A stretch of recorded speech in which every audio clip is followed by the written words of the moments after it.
Is that like hello? Like we're on hello? Yeah, or just we're hello on. because you wanted to say hello? Yeah. Oh well, Hello. Are you hello. sure we're on? I'm pretty sure. Check chat.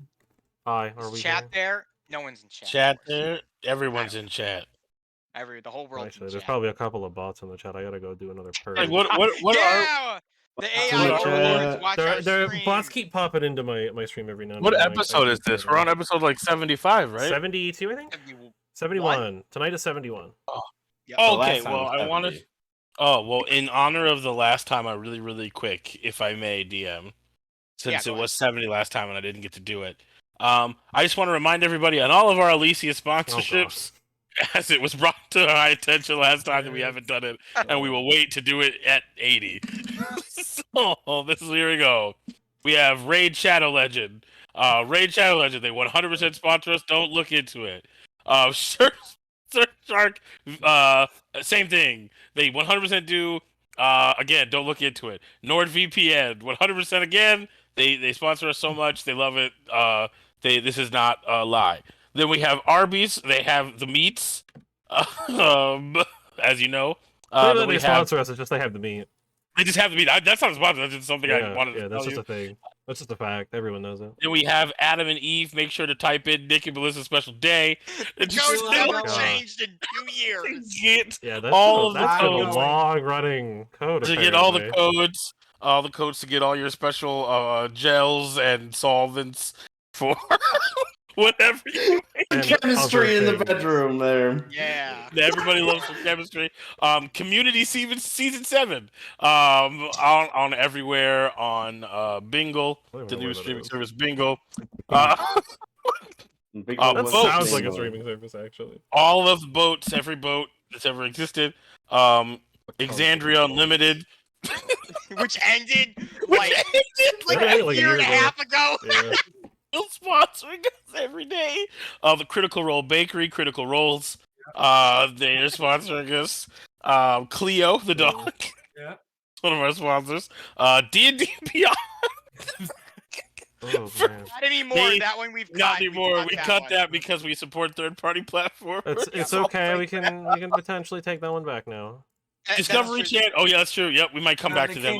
Maybe we'll see. They haven't reached out in ever. Discovery Channel, Shark Week. It's a big sponsor. I don't remember that one at all. Yeah. Disney Pixar, with their new movie sponsorships. It's all about sentient sponsorships that find out about the power of friendship. The Purge. I don't remember. Not the movie, but the actual Purge. My favorite is the back-to-back Disney and then the Purge. Also brought to you by Disney Pixar. The Purge. Man, where it's what happens when Andy's toys. Toy Story 5: The Purge. Figuring that out. Craft singles. Plastic cheese substitute. Lawnmower 3.0 by Manscaped. Oh yeah, I forgot Manscaped. There's that. 7-layer taco dip. Just the concept of that. The Dale Special is one of our sponsorships. The fictional pizza. Tesla, just all of Tesla. We should have that one anymore either. Yeah, I don't know if we want that one. We're gonna drop them. We dropped them as a sponsorship. Elon's running everything he has into the dirt. Yeah. Every single pizza restaurant in existence. So if you have a favorite pizza restaurant, they sponsor the Elyssia stream. Wendy's, Frosties, and then finally Popeyes. They also have the meats. Different meats. Different catchphrase. New one to add. Obviously, we've gotten the sponsorship because they're sponsoring everything. DraftKings. Spend $5 and bet on the next battle, and you lose $3,000. DraftKings will give you your money back. They're our newest sponsors. It's a matter of time before Kevin Hart will make an appearance next week on tabletop role playing games. Jamie Foxx, the king of. Oh man, goodness! I lost my mind when I saw that DraftKings was doing like WWE. I was like, that's a show. Like Yeah. that's not a It's sporting event. entertainment. Yeah, it's not. The outcome is predetermined. I love WWE. Like, don't give me. This is not a knock against professional wrestling, but it is not a sport. No. Like, it's very much like betting on SpongeBob. It's already decided. Yes. Like, you don't get to do that. Honestly, What's if gonna happen this DraftKings had a episode? spot and the ability to bet on SpongeBob, they SpongeBob, probably I'd be in it. would. I would. Like Vince McMahon has been like very adamant to never say that it is sporting or even wrestling. It is entertainment. Sports entertainment. It's whatever Yes, it he is wants sports it to be. entertainment. It is not wrestling. It is sports entertainment. I would Speaking love- of SpongeBob, coming up not this Wednesday, but next Wednesday is National Annoy Squidward Day. That is right. February 15th Cool. is Oh, Annoy yeah. Squidward Day. That go. is a thing. Wow. I met the voice of Squidward at SpaCon 2 years ago. No way. Yeah, no, it was very fun. And and when we were talking, I remember thinking to myself, "Man, this guy sounds just like Squidward." And then I remembered, no, Squidward sounds just like this guy. Like, this is just how he talks, and he just sounds like Squidward. The voice acting is very a odd. wonderful thing. It was amazing. So there you go, everybody. That's all the sponsors. We'll come back to you on episode 80 with a Go through revised 'em list. again. With DraftKings added. I added DraftKings, took out Tesla. I swear to God that if Oh. DraftKings could have a spot for whatever, they would. Like I would do Dungeons and Dragons stream betting. Be like, how much HP is the rogue gonna end up at the end of this stream? Is it gonna be between 50 and 70 by the end of the stream? $300 on it. Go. There you go, DraftKings. That one's free. Call me. One's free for you. That's why they sponsor us. Yep. All All right. Well, why don't we go ahead and get this session started? For all of our viewers, I don't know if we're on screen yet or not because I don't We put are the not, stream but on. I can. No Ruma tonight. Oh yeah, no He had Ruma. some Yeah, work- he's not here. Unfortunately, some work stuff going on, so Sentinel will be controlling Ruma. So everyone, apps out for Ruma, but we'll see him hopefully next week.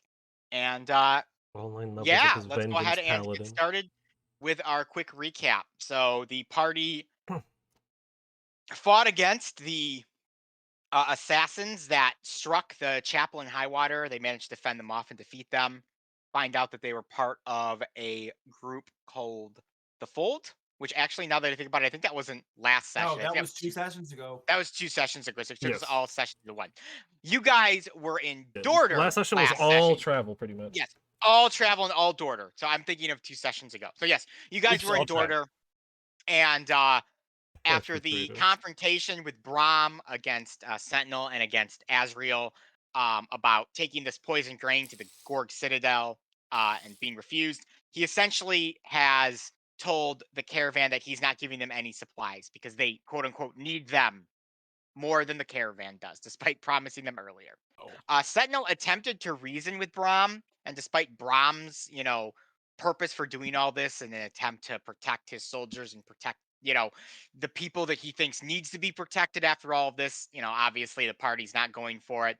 Sentinel, basically told them to go pound sand, more or less. And you guys headed out with a little bit less supplies than you expected to. It made travel a little bit more difficult, but you braved the deserts of Dorder. You fought against some hyenas. You fought against some phase spiders. You fought against a giant dune-styled sandworm that just you trivialized with a paralyzed spell. So Hold monster is nuts. Way to go, Darby. So Thank that you, was a thank you. very, very glorious. Oh yeah, we would have been in a lot of trouble if that did not succeed. Yeah, I was really worried when that popped up. I was like, ooh. Even if I went later in the turn order, it still would have been really rough. The fact that I went very early on really helped. But not for me. Exactly. Yeah, unfortunately, you didn't get any. We of are those the hits. baddest of asses, according to the rest of the caravan. We just casually did that. Oh, giant sandworm? Yeah, we'll just take that out real quick. Yep, here you The guys go hyenas handle were that more one, of a thank you. problem. Funny enough, they were. After being hit one time. The You hyenas and also face countered fighters. Cyclopses. Yes. Yep. But you didn't fight them because Nope. Dr. Jamie removed the growth from one of their testicles. Because I'm a good doctor, Doctor. and that's how we He do gets it. in there. The good There's nothing- doctor. There's nothing wrong about human anatomy. You go talk to That's your right. doctors about Go the talk to your growth on your doctor. testicles. For real, if you're watching this, it is a Add it totally to cool the- You got a thing. growth add on it your to the testicles? sponsors.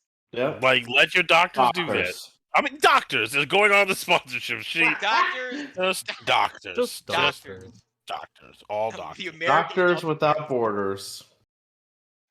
Those Anyways, so you guys arrived on the outskirts of the Citadel. You kind of had to pass through like this mountainous, cavernous region where you ran into Salkova, a Gorg kind of guardsman who challenged the caravan to a fight, believing that they shouldn't be there. But Jamie, Sentinel, and Doomlance managed to convince him that no, they really should go to the Citadel and talk with their leaders. Obviously, Doomlance and Sentinel hail from there, so Selkova agreed to take you to the Citadel without any combat. And that is the recap. I don't think I missed anything. Not that I'm aware of. That Usually sounds like enough if I evidence. do, someone lets me know. So I'm getting Yeah, some music that's- going that here. I think of. Yeah, no. I got to use some fun new Alright. spells, but that's about it. Probably that There you go. important though. So you guys, being led by Salkova and his band of Gorgs, begin to approach the Citadel, which, in a strange way, feels almost familiar, even if you're visiting it for the first time. This circular city, divided into districts, reminds you much of your home in Highwater. While the floating city extends vertically, the Citadel uses the large desert landscape to sprawl outwards and underground slightly. A large clay wall separates the city from the harshness of the desert. Each section of the Citadel is partially constructed underground, topped with a massive clay dome to protect against the punishing sun. As the caravan approaches the large door, a host of Citadel soldiers kind of see you coming up, and they stop and hail you down. The Gorg captain steps out from his defensive tower outside the gate. Amen caravan, ill tidings. State your business and your reasons for being here, or work your way around.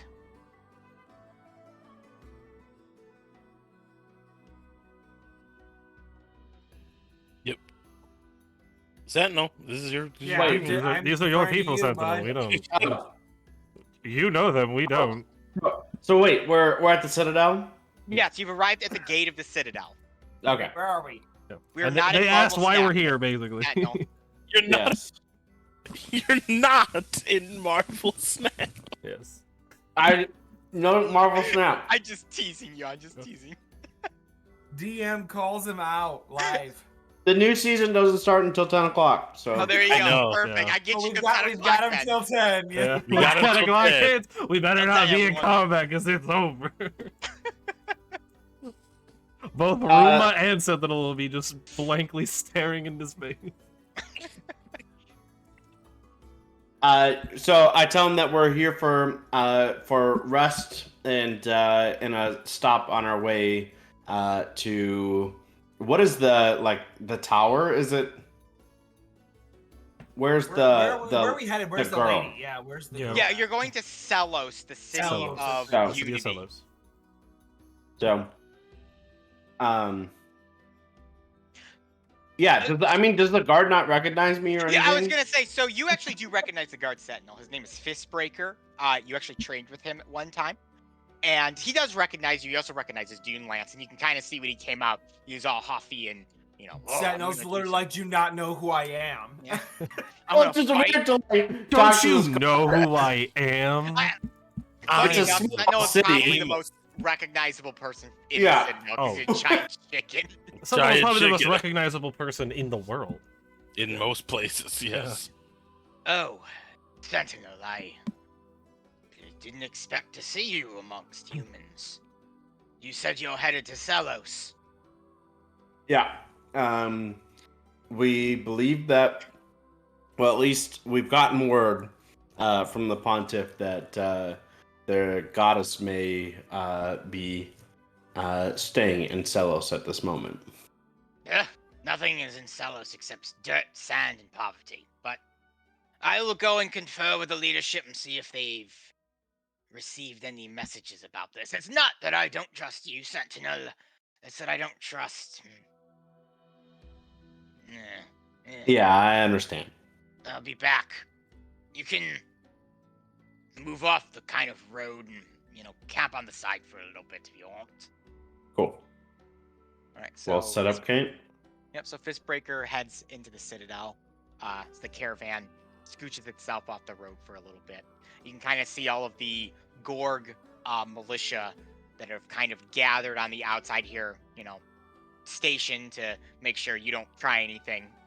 They're kind of eyeing the entire group cautiously, sort of like, why is this giant group of mostly humans, but, there's a chicken in here. I mean, obviously Sentinel's there. You've got a Dusk Elf, Demon Folk, some elves, some dwarves, some weird mishmash of things going on right here. But after a couple hours, Fistbreaker emerges from the Citadel. He says, all right. I talked to the architects, and it seems that your pontiff's message is met. He received it some days ago. Late, but they've still agreed to allow you into the Citadel, to the Keystone District only. Make that very clear. Though, Sentinel, if you would like to go see Naz at all, I'm sure that could be arranged. Thank you. Will we have an escort through the Citadel? Doomlance kind of pipes up. Okay. Take it if you need it. Perfect. Oh, just a whole bunch of us just hanging out with this group here. All right, follow me on inside. So the large gate opens and you're ushered in by Gorg soldiers. They are far under armored compared to the typical knights and guards that you would normally see in human or elf settlements. However, they appear to be equally or more hardy than the typical. The Citadel, for those unfamiliar with it, is divided into 4 districts: the Spearhead, the Keystone, the Trident, and the Cloverleaf. The Spearhead is the smallest of the districts, the main gathering place and where the architects themselves live. The architects are an elite group of Gorgs elected to essentially control the city. They are the 4 leaders of the city, each representing a specific district, and they not only manage and govern, but they also map out how the city will grow, as the underground nature of the Citadel requires tunnels to continuously be dug and things to be reinforced to keep the sands from caving in down on the city. This is all stuff that Doomlance and Sentinel are sharing with you. So this is, now common knowledge to everyone. So the council meets in the center dome of the Spearhead once a year. Outside of emergencies, holidays are celebrated in the Bowl, an arena originally built for district games. Every 4 years, the top hunters from each district compete in a series of challenges to determine the next generals of their district, with the generals kind of serving as elite warriors and elite leaders that serve under the architects and serve as your more like local, less important government at that point. So the next district is the Keystone District. It's vibrant and filled with bright colors, beautiful music, intricate textiles and fabrics drape almost every wall and ceiling. Salted sand beast meats hang from the butcher's market. So it's kind of a merchant, artisan sort of area.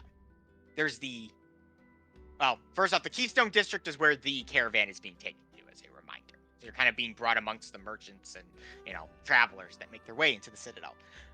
Third, there's the Trident, which is considered the backbone of the city and its largest district. Basically, they keep everything running and going, since the deserts can be vicious and unforgiving. They handle the sand beasts and other creatures or entities that might threaten the Citadel, as well as adapting and growing the city through hard work and labor to keep it from collapsing in on itself and expand it. Finally, there's the Cloverleaf District. It's home to scholars and teachers. So ancient stories of Elyssia are passed down within these walls. Each vestibule in this district hosts a school or a college with a focus on a particular subject. The tunnels between them host large murals depicting the greatest of hunters, the creation of Elyssia, the first beckoning, and other similar generally accepted historical events, as well as ancient Gorg history mixed in there as well. Little ones, which are kind of the terminology referred to Gorg children before they're given their official names, are found running through these halls each and every day. Gorgs who live here are often found in tighter social circles than other districts.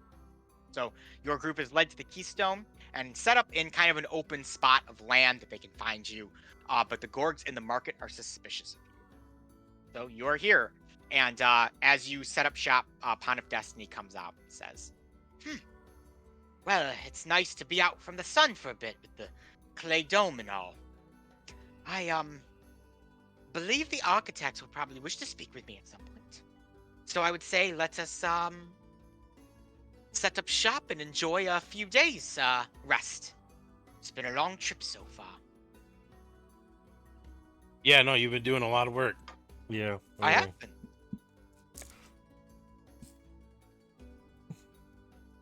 So, the Pontiff Destiny awaits for his summons to the Spearhead District to meet with the architects. So yes, you guys are in the Spearhead District. There are multiple shops, taverns, things like that around to check out. One thing you definitely notice here in the Citadel, with the exception of Sentinel, who is from here, a lot of stories of Gorgs paint them as these horribly barbaric, terrible, kind of like murderous creatures, and everything's exceptionally clean, very well constructed, and very like. I'm trying to think of the right word to say this. I'm the DM. I should have the right word. What? Civilized?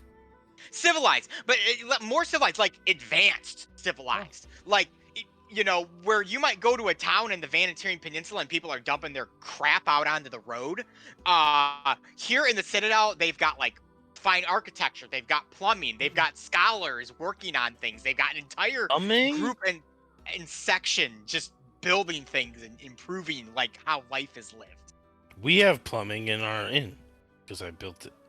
You do have plumbing in your inn.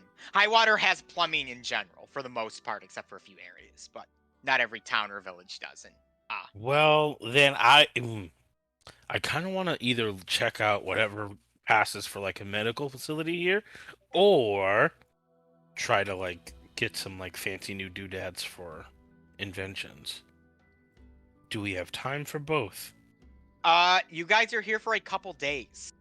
So then, yes, just kill. The party, especially because unless I they can kick you travel out, but faster than anyone in the Could world. get anywhere in half the time. Half the time. half the time. So, Yeah. what's the situation here? What's the countdown to you murdering everybody here, or can I go do other stuff? I don't think any No, of us these are have good plans people. to I murder. don't think we're really up for murdering anybody here.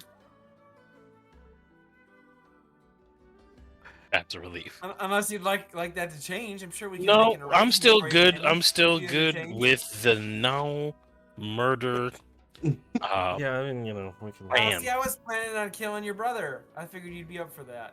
I will have you stay your murder tendencies for another day. Please and thank you. But Sentinel, this is your town. Where do we go? What's there to see when you are in the Citadel? I guess I've never been here.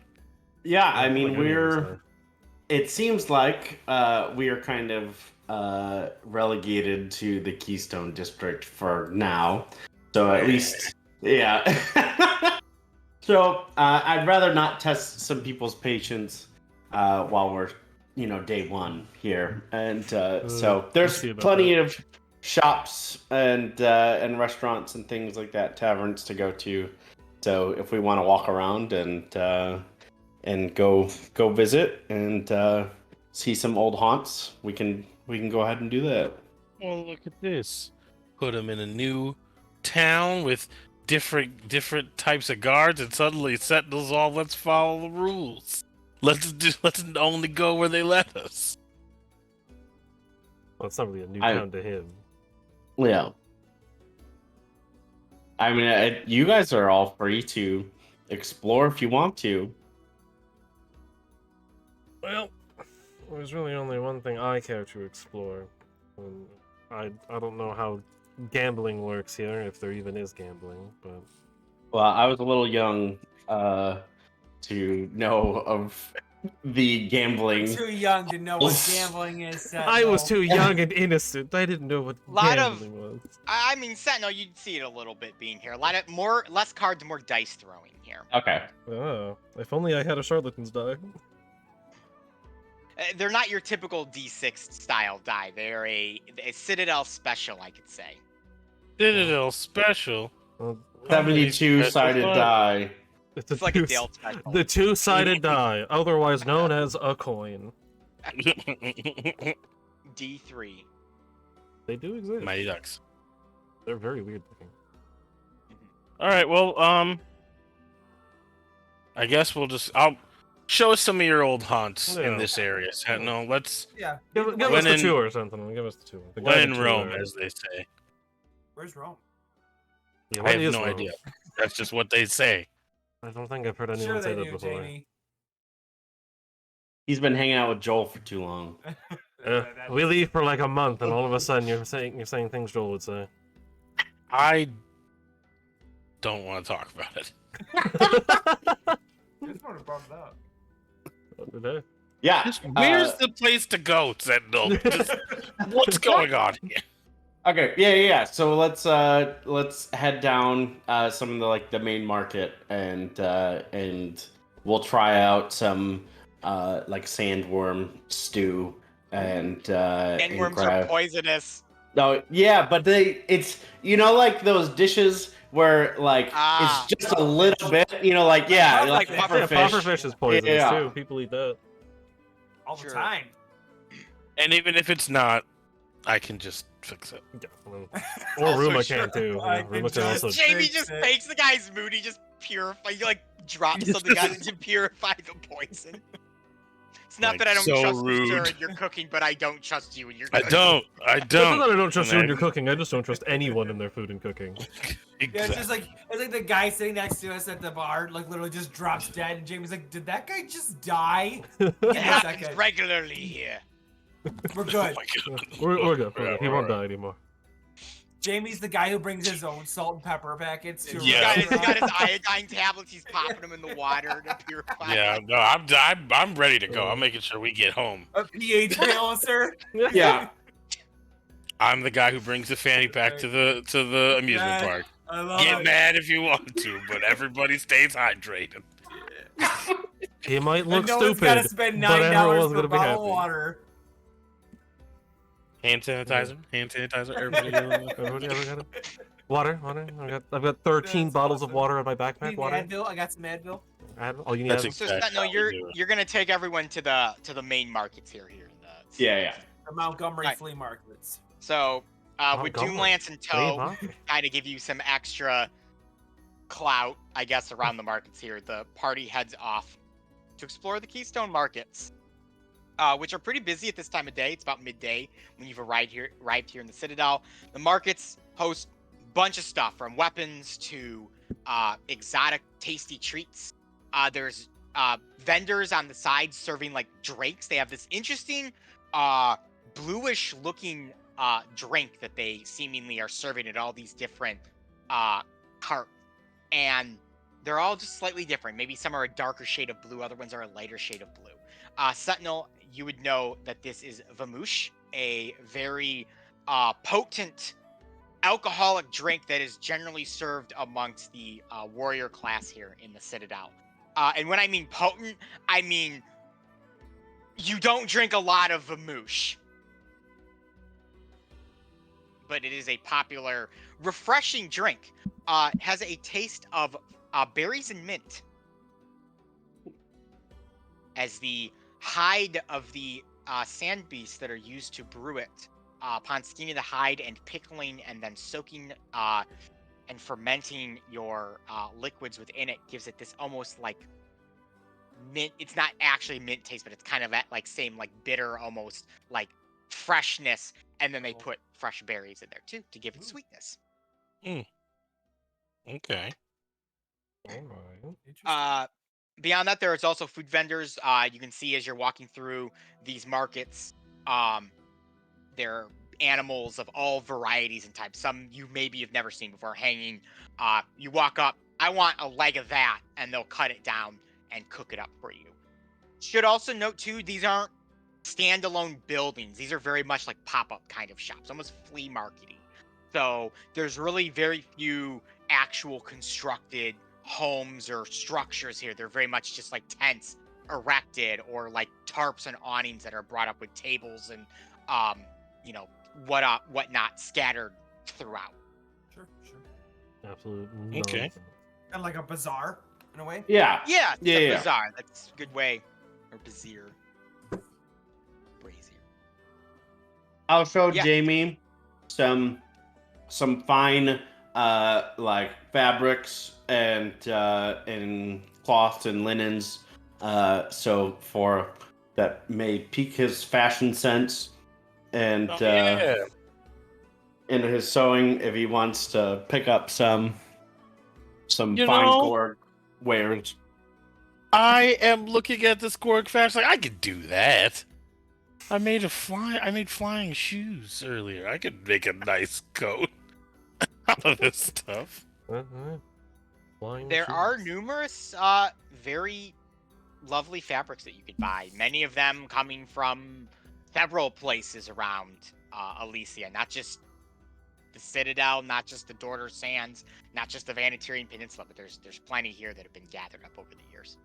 I would like to buy several pieces of fancy cloth material.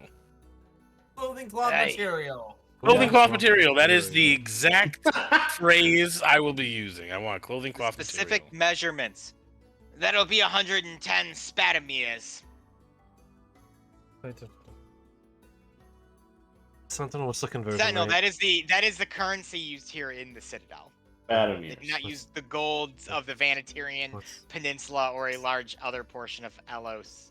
What's the conversion rate, Sentinel? What's the conversion Yeah, would I know the conversion rate? Or is your it just Vanatirian money is not necessarily overly valuable here. Okay. Yeah, so bummer. Well, I mean, if we can find some, I might be able to flip more. But... Would trading be like popular within?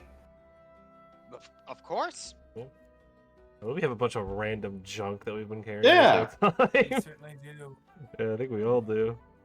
Look at stuff I forget that I even have. Like, I have a music box on me. Not that Jamie would want to part with it, but we do have sandworm poison, if that's valuable to them. I don't care about the sandworm poison. Oh yeah, that actually would be like. I still have pixie potions too. I can just, yeah, I also have quite a bit of stuff. But we're saying that gold doesn't work here? Pretty much. It's just not very valuable. Yeah, it's not their currency. Very valuable. Not that it wouldn't work, but you'd probably be paying this guy like 50 gold pieces for what you're trying to gather. Okay, well, let me see what I got. I have a bunch of stuff because I never throw away. Jamie's like, I have 1,000 gold pieces. Here's 50. I'll take my cloth. Yeah. I have an ethereal mascot head. You know, he could use the fabrics from the mascot head. No, we can't get rid of that. We need to keep that. That needs to be. What about magic items? What are we looking at? Magic items. I got a one-way rock transporter. No, I mean, like, I'm talking about, like, what are they? What are they? Yeah. Any magic cloths? What do they have? No, what would they want? Like, do they care about magic items? If so, yeah, no, I mean, offer it to them. Like, if you got it, offer it to them. I want a thing of clothing, cloth fabrics, right now, and I have a scroll of identify. What do you think about that? Does it state what common level that is on that magic item? Scroll of identify is probably like I don't know. Common scroll. It's usually based on the spell level for scrolls. Yeah, I want to look up and see what it's. Yeah. It is a common magic item. Yes. You need to throw in a little bit more. What? You could use this to, at any point, identify whatever else you get. This is going to save you money and haggling in the future for costs that you're just trying to get right now. I can't attune to it. You don't need to attune to it. You just use it. I believe you have to attune to be able to cast a spell. Yes, you need to have that spell on your available spell list in order to actually read the spell. It's not attuning; he just can't cast the spell in general. If he doesn't know the spell or like doesn't have access to that spell on that class spell list, he can't. Well, then just multi-class. True. Just become I'm a a wizard. Then you peasant, have like damn every it. spell. Yeah.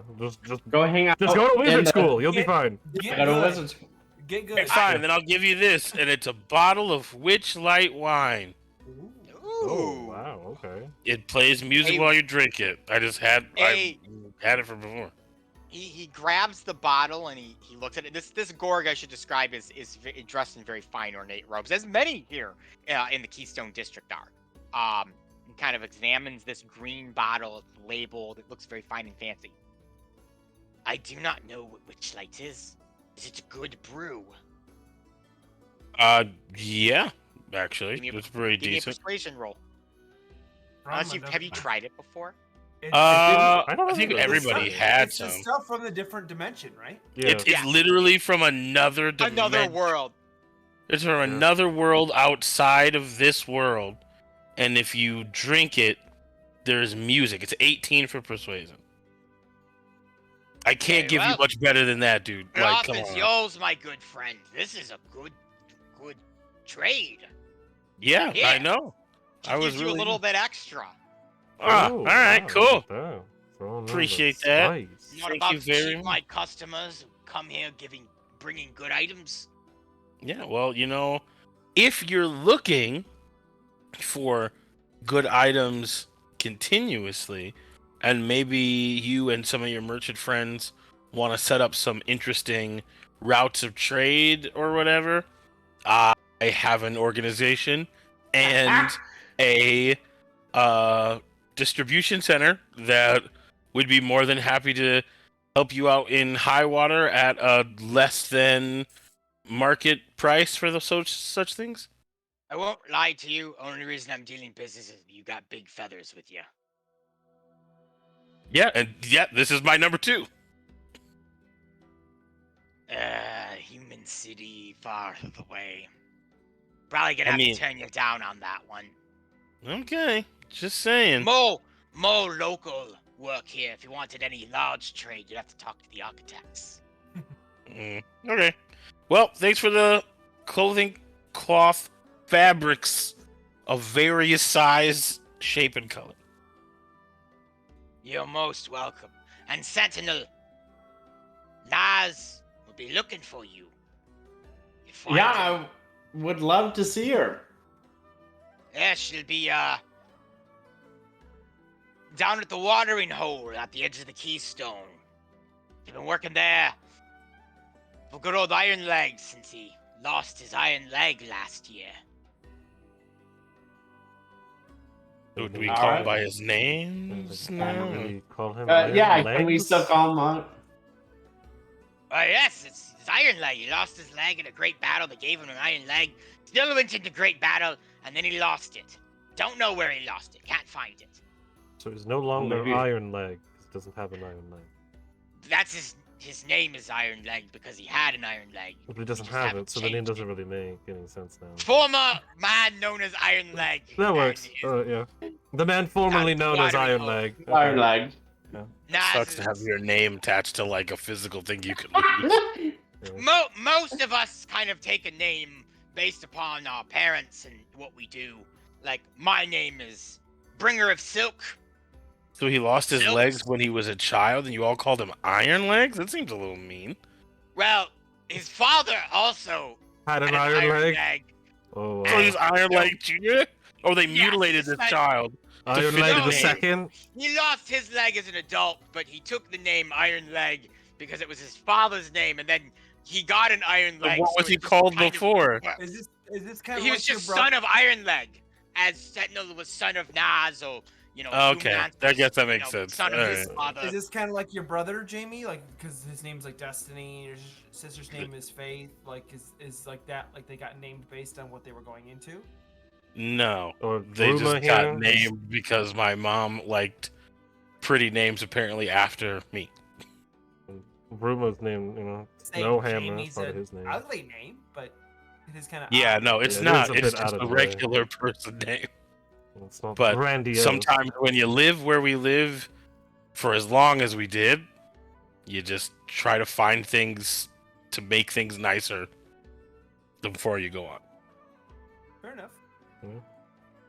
Anyway, well, Iron Leg guy, we'll check him out at Iron some Leg point is as the well. guy at the watering hole. I'm Yeah. Silks. Yes, Silks. I Bringer catch of that Silks. now. Bringer of Silks. Bringer of Bringer of Silks. Silks. Well, not just Oh, Silks. Silks for short. All right. Well, thanks, Silks, for the fancy clothing cloth fabrics. Thank you for the wine. Yeah. No. I'm almost 75% sure there are no horrific side effects when you drink it.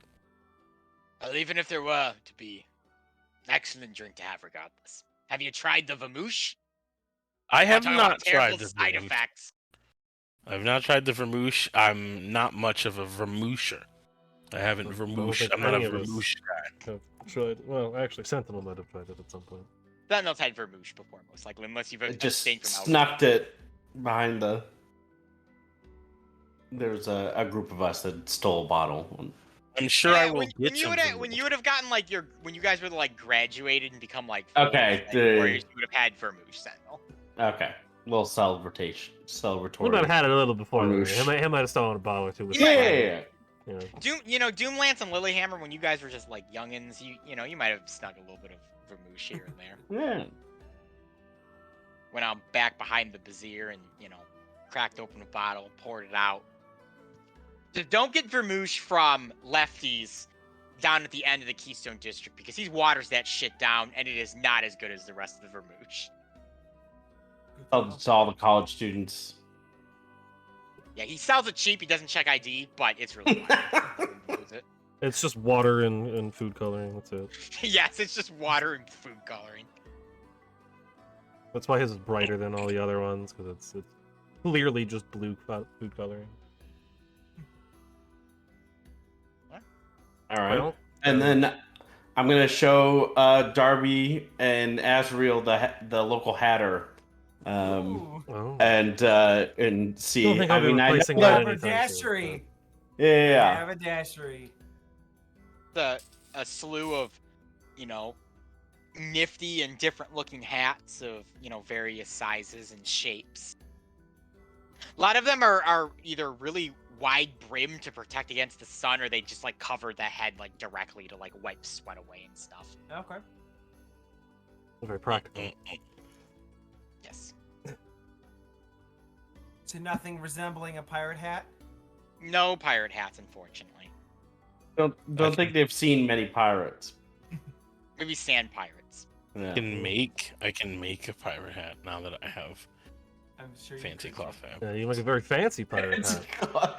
cloth fabric. With his fancy Yes, cloth fabric other. I will buy what is deemed a local hat. Let me see what I got in my inventory. I Yeah. can't So survive. do you want more like a bandana style, like you're used to as a pirate, Yeah, Azriel? yeah. Or I do you want, can like, one of make my you characters? a hat. I know, but Sentinels brought me over here when in Rome, right? You said, right? And, I mean, you can make a hat, but this is authentic. 100% made from the source. Yeah. Support the local economy. Well, Yeah. you'd be making imitations. Well, they might be very good imitations, but still not the same as the real thing. Fine. You see, hands up. Buy your hats. But we gotta show them what good trade looks like, so then they trust Yeah. people other than Gorgs.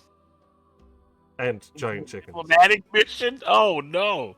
Yeah. Okay, I'm glad they Alright. brought Isn't up. that? Yeah, isn't Well, that? I guess the to whole thing? barter with the shopkeep, I will first inquire to know if they have any children because I have one stuffed Azriel doll that would go great for a child. Where did you get that? So your stuffed Azriel doll also has pirate phrases that no one has ever pulled the string on. Oh, that's right. I offer it as a trade item. He accepts your Oh. your cloth visage of you for Awesome. a bandana, basically. Does he pull that string? Yes, he pulls the string. One sec, I have to go find my list of pirate phrases. I can't. Oh, I came up with no. like 15 pirate phrases, and you guys never pulled the string. We didn't. We just let it No, be because we we just assumed got- it was Because gonna I be. had it in my inventory and I refused. Yeah. We assumed it would Alright. be It's a bit insulting to insensitive Azriel. to Azriel the is so people. embarrassed. All right, there's 10 of these bastards. I'm gonna roll for it. All right, what's that one?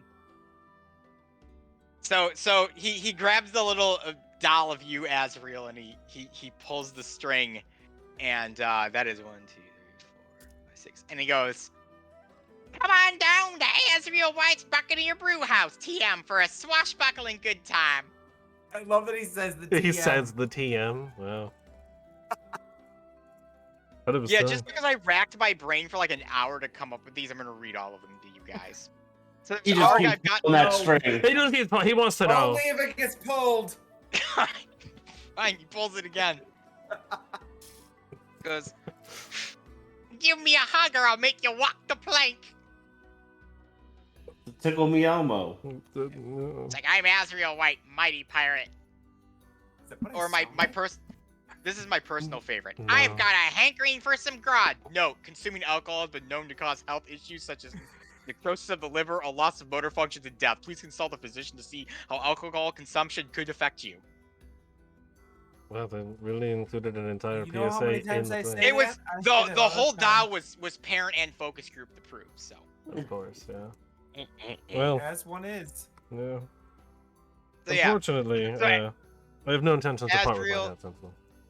Azrael, you have lost the visage of you, and now you have a Gorg bandana. The Perfect. mini Azrael is gone. I will take off the bandana that I'm currently wearing underneath my hat and replace it with the new one. It's very airy. It doesn't give you anything special or any bonuses, but it feels nicer than the old one. Sweet. Dang. If only one of us had animate objects. We could have used that doll as an animate objects target and attacked people with the could've. doll. Wait, I could have turned it You into only my say new it homunculus. Oh, yeah, could have been a 10 homunculus. phrases. You can just make a new one with your fancy fabric. That's true. cloth. Yeah, you could make your own There's Azrael so many White doll. better uses. Wait a than minute. Making an Azrael I White just doll. realized that I could be making dolls of everybody and selling them for money. You sound Everyone wants a huggable sentinel. very creepy. Well, I feel like the Sentinel one would probably take off. The rest we're of us gonna not have a so much. souvenir shop now attached to the Safari Inn.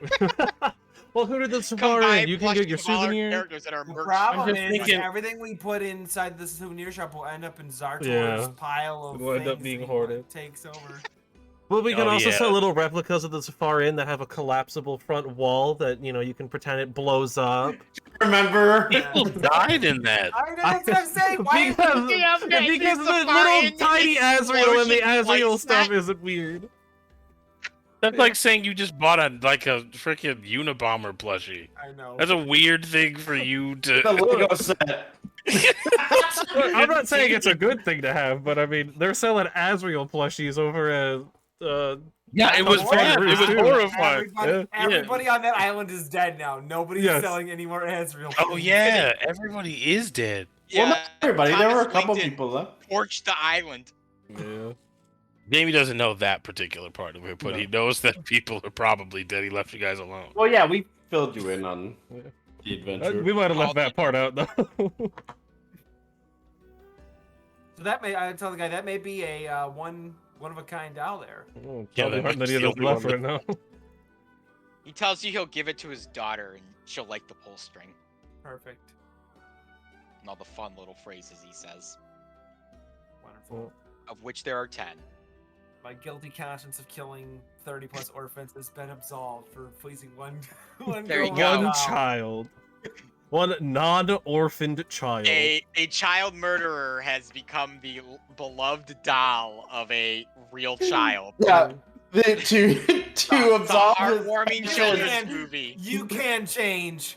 To absolve his sins of murdering orphans innocently. He helped passes one on. child that has parents. Accidentally. That was an accident. That sounds like Sure. a really bad family movies from Yeah. the late 80s of Yeah. Azrael White's a murderous pirate that's killed 100 children, but now he's a doll, and Susie owns him now. I mean, it's basically just kindergarten cop. Yo ho ho and a bottle of fun this Christmas.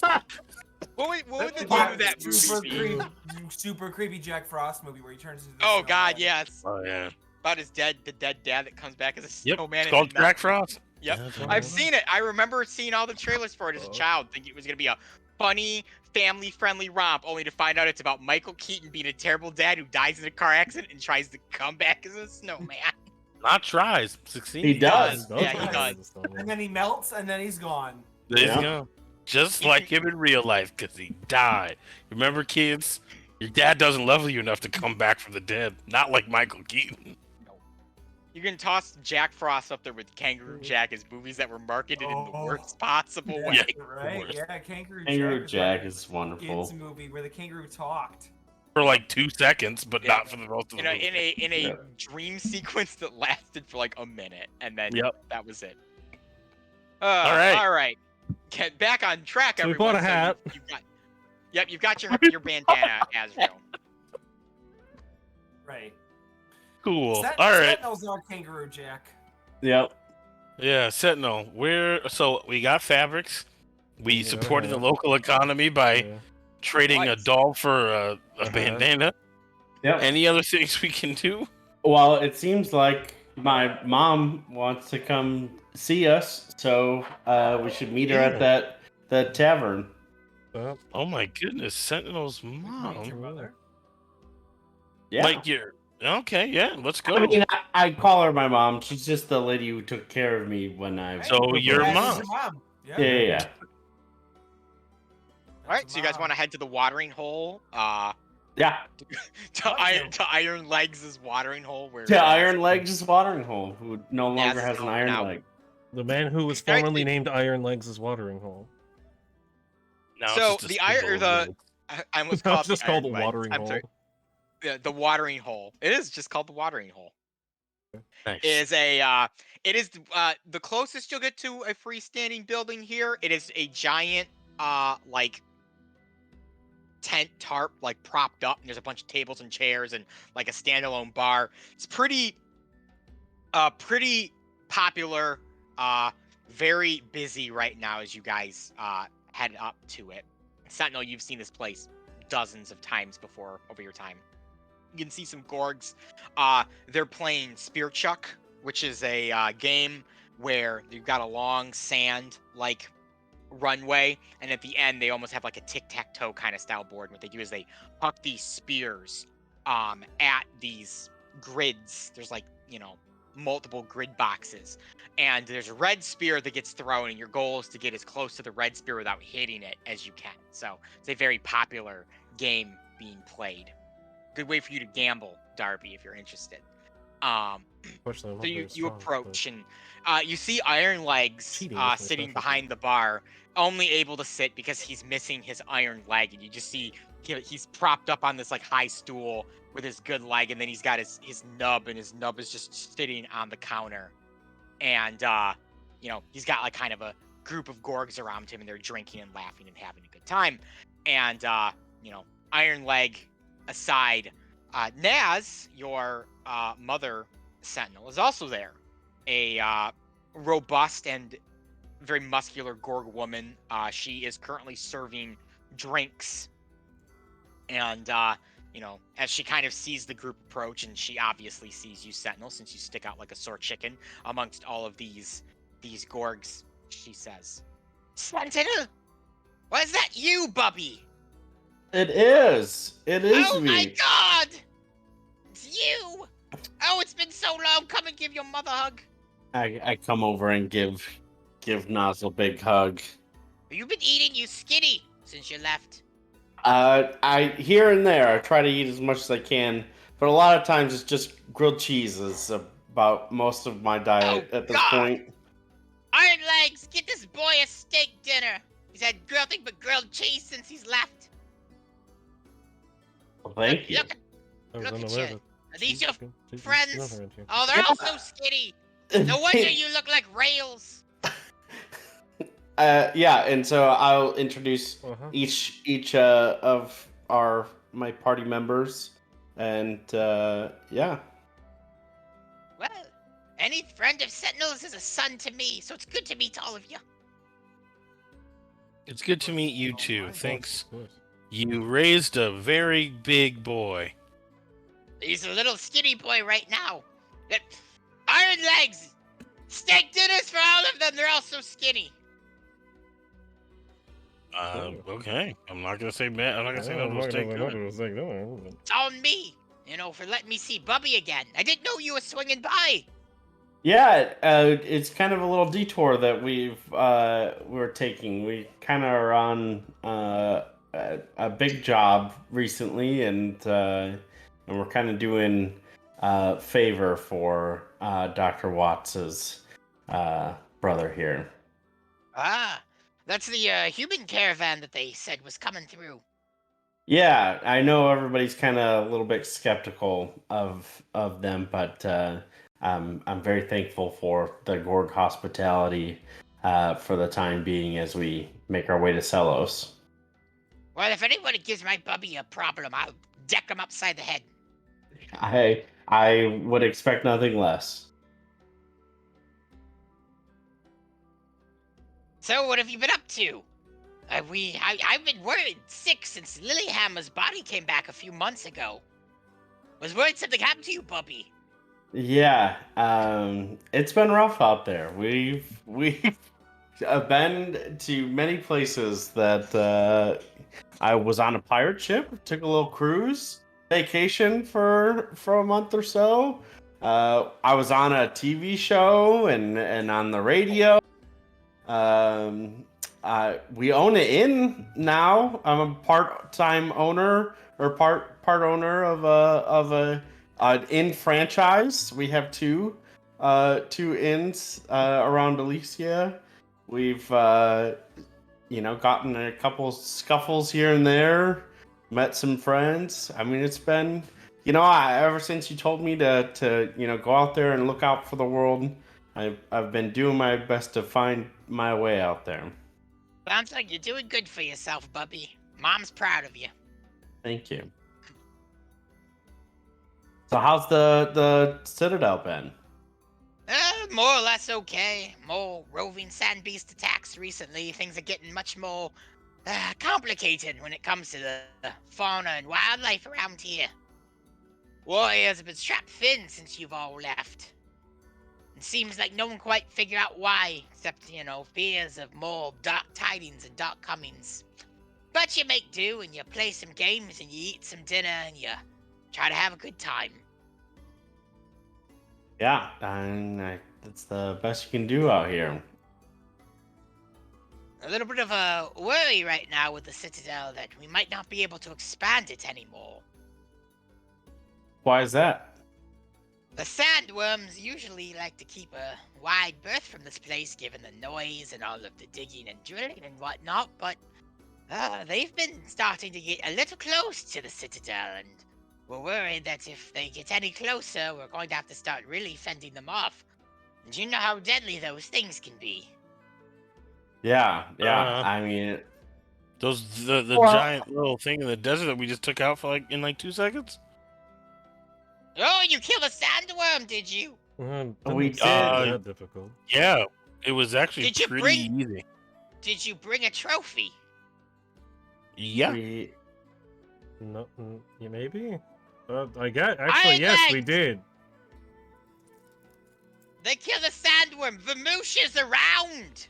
I forgot. Ruma made a tooth necklace. Big deal to kill a sandworm. Yeah. Or added the tooth either to a necklace or to his hammer, one of the two. He did. He put it on his hammer so he could do piercing damage. Which was not allowed. Which didn't happen. Yeah. So you could swap 1 point of damage to piercing damage.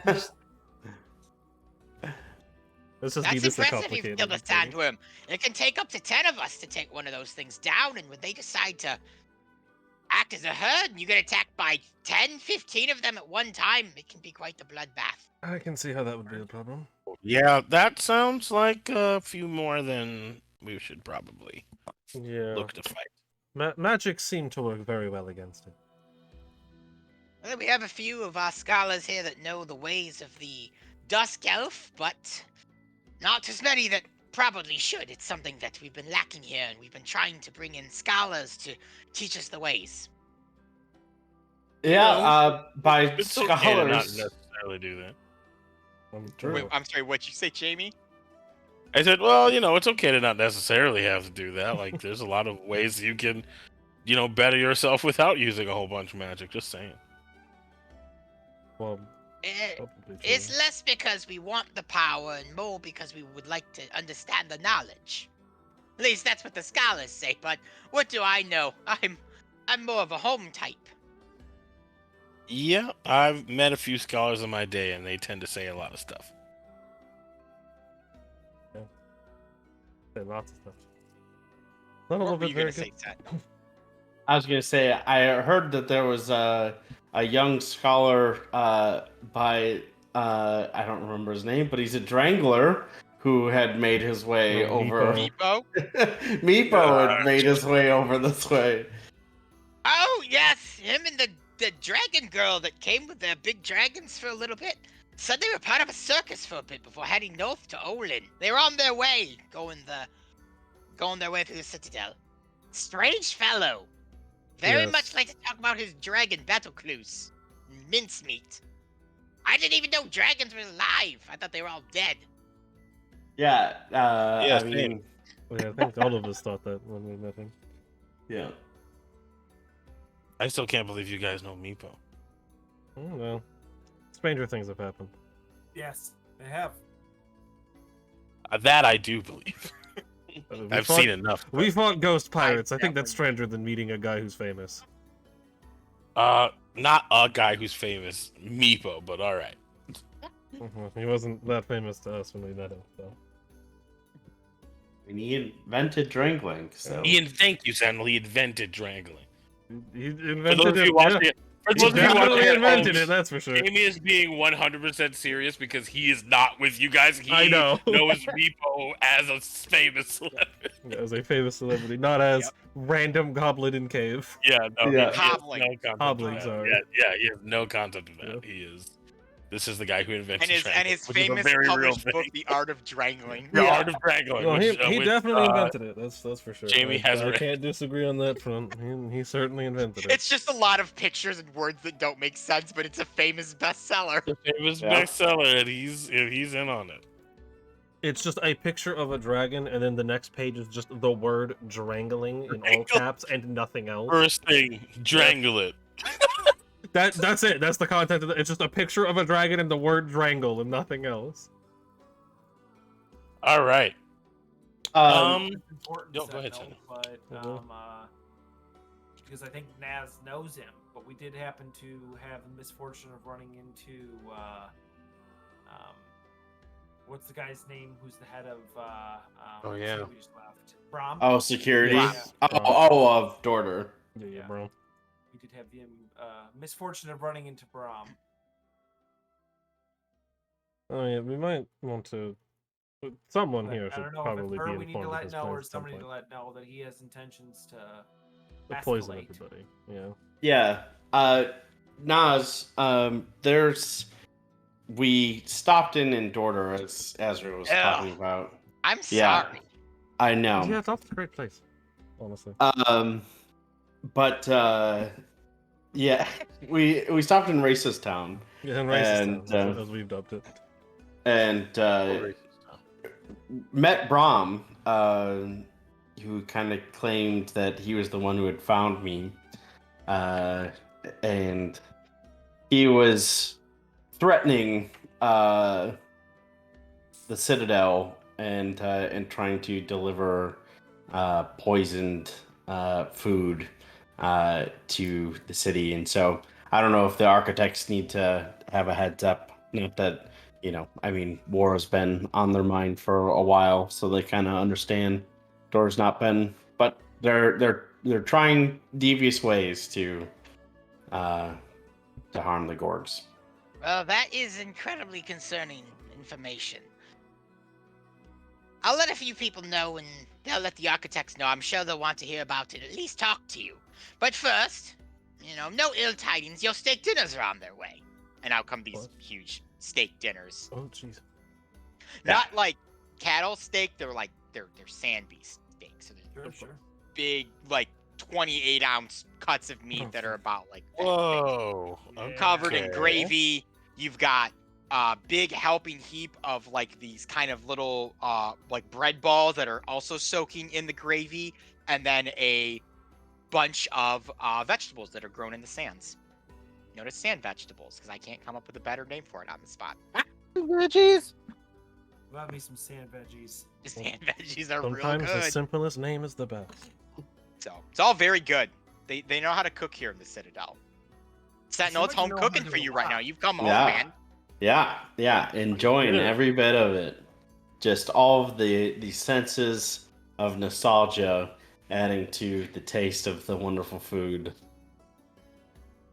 It's been a nice experience for you so far, Sentinel. To see the sights, smell the smells, the music's playing, the conversations, just the general atmosphere is very nostalgic now that you've been home after over probably 2 years, I would think, that you've been out. Year and a half, 2 years. So you guys are enjoying your meal, and it's been a couple hours since you've been wandering around the Keystone District. And everything seems, more or less okay. As you are finishing up dinner, Fistbreaker, the captain of the guard that met you out in front of the gate, is wandering around, and he kind of sees you, Sentinel, with your I stick out like a sore thumbness. He approaches you in the watering hole. Says, Well, I have some interesting news for the lot of you. Oh. I was talking to your caravan. They said that you left. Is one of your name a Watts or something? Point to Jamie. Oh, yeah. Your brother's to the fancy pants looking one that's over there. Fancy Big. pants does seem like a correct phrase. Good. Architects wish to speak to you and your group, I guess, as well. Okay. Okay. What did he do? Absolutely nothing. They just don't want to deal with his bullshit, and they figured they'd deal with your bullshit instead. Bullshit. That's very pretty fair. good. But okay, well, we'll see what we got going on here. Thank you for the steaks. Oh, of course, darling. I hope you liked it. I did. I liked it very much. I really appreciate the hospitality. it was excellent food. All of you, until you lose it, get a D8 of temporary hit points for eating the steak. I will take it. Oh, That's dear. really good cooking. And I'm gonna do the Ooh, max roll. Love to see four. it. Oh yeah. 10 hit points. Okay. 4, baby. Tiny, scrawny Darby gets 8 hit points because he ate a steak a quarter of his size. Yes, 1. I was gonna say, who's gonna roll the 1? Would you roll, Sentinel? 3. All right. On the lower I end, love but how that's- I love how our more like 2 frontline guys. Yeah, roll got pretty the low. 1 and the We're 3, just and like, you've got. I'll never get hit. I just Yeah. run around. The guy in the back line gets the full 8. All right. Well, I Who will turns follow them invisible. to wherever this problem is. So, Fistbreaker takes the party to the Spearhead District in the center of the Citadel here. As I mentioned before, it's the smallest district. It's kind of where all the government and festivities and whatnot are held. There are the 4 architects, which Sentinel, you explained this to them as Fistbreaker is kind of hustling you along without really letting you stop as the architects. That's do not okay, like because I can go twice as fast. twice as speed. Jamie gets anyways. there faster than Fistbreaker. So the 4 architects, their names, there is Yesmo of the Trident, Kral of the Keystone, Amresia of the Cloverleaf, and Yashaw of the Spearhead. So Yashaw, being the head architect of the Spearhead, is like kind of the top dog of the 4 of them. Cool. So they all control their sections, but Yashaw is kind of the big one. So finally, you are brought into the Spearhead and into the large centralized building that kind of serves as the government. Sentinel, in your entire life, you've actually never been in this building before. It's housed only to government officials and people who are important to the construction of the Citadel, of which you were a warrior and didn't really fulfill those specific roles. So as you enter this place, you can kind of see the sandstone walls are incredibly well built and constructed. This is probably the sturdiest, most well built building in the entire Citadel. A true capstone, you could say, to the entire operation. As you are led up a flight of stairs, you enter a large meeting room where there's a big table in the center of the room, big circular table with 4 chairs on, kind of the ends of it. Well, I guess it's a circular table that ends, but they're like across from each other. And there's a large replica of the Citadel constructed on this table, made out of meticulously crafted, finely detailed pieces of the Citadel. So we're not talking makeshift stuff. They had an artisan build a scale model of this city to perfection. And as you see it, you're kind of shocked at how well built it is. The top of this building is open. And it is the only open spot that leads upward to the hot desert suns, as the rest of the Citadel is covered by a clay dome. Gorgs believe that the daughter sun, though harsh and unforgiving, also provides prosperity and life to the Citadel, and they will never not allow the sun to shine down onto the city, even if it is a scale model. While the actual city's dome protects its citizens, there will at least be some sunlight that graces this, most important place. The 4 architects sit at their 4 seats. They all are varying sizes and shapes, but they all bear dignity and wear fine clothes with lapels and other trinkets about their body that kind of represent their status as architects and which district they represent. At the furthest end of the circle from where you enter, one of them stands. He is a bold-looking Gorg with a thick white beard, braided hair. This is Yisha, who you've seen before Sentinel, as he's been walking around. Though the architects are important, they are not necessarily these mythical figures that no one can talk to and no one ever sees. They are regularly out and about talking to people. Yisha stands. Greetings. Thank you for taking our appointment so quickly. My name is Yisha of the Spearhead. And he kind of goes around the table and introduces the other 3 architects, who mostly remain silent, besides maybe a light hello or a confirming nod to welcome you to their chambers. Okay. Awesome. Love the introductions. What's going on? Not anything of too concern. Oh, that's great. Well, good seeing you guys. Well, we wish to talk to you. For this is an interesting caravan that has traveled this way.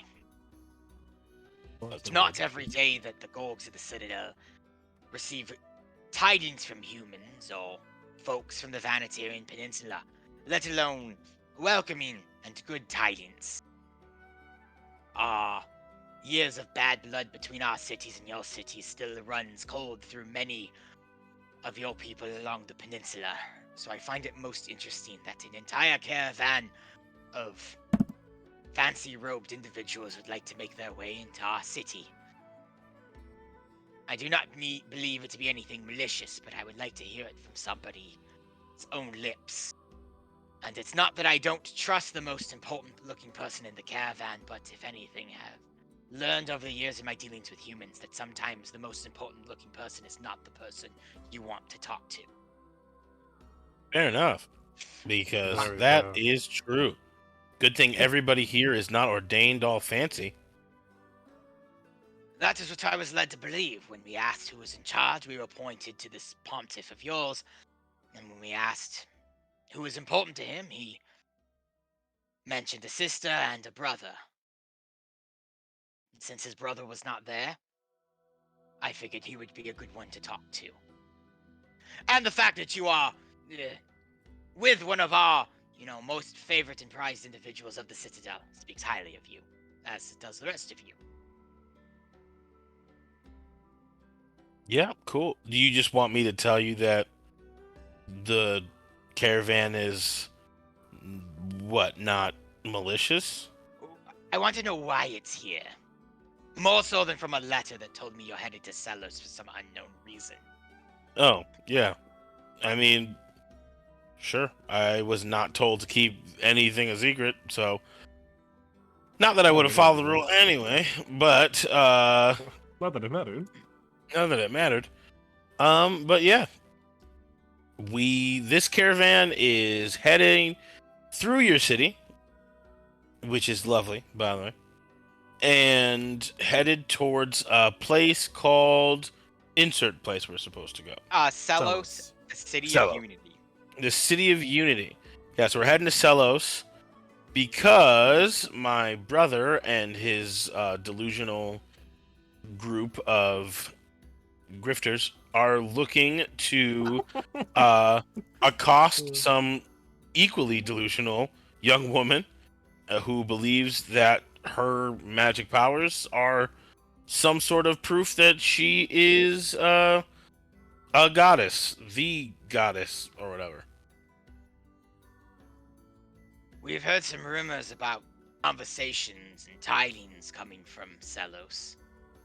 About someone claiming with immense mystical powers, divine righteousness. But the thing with Celos is nothing good comes out to Celos.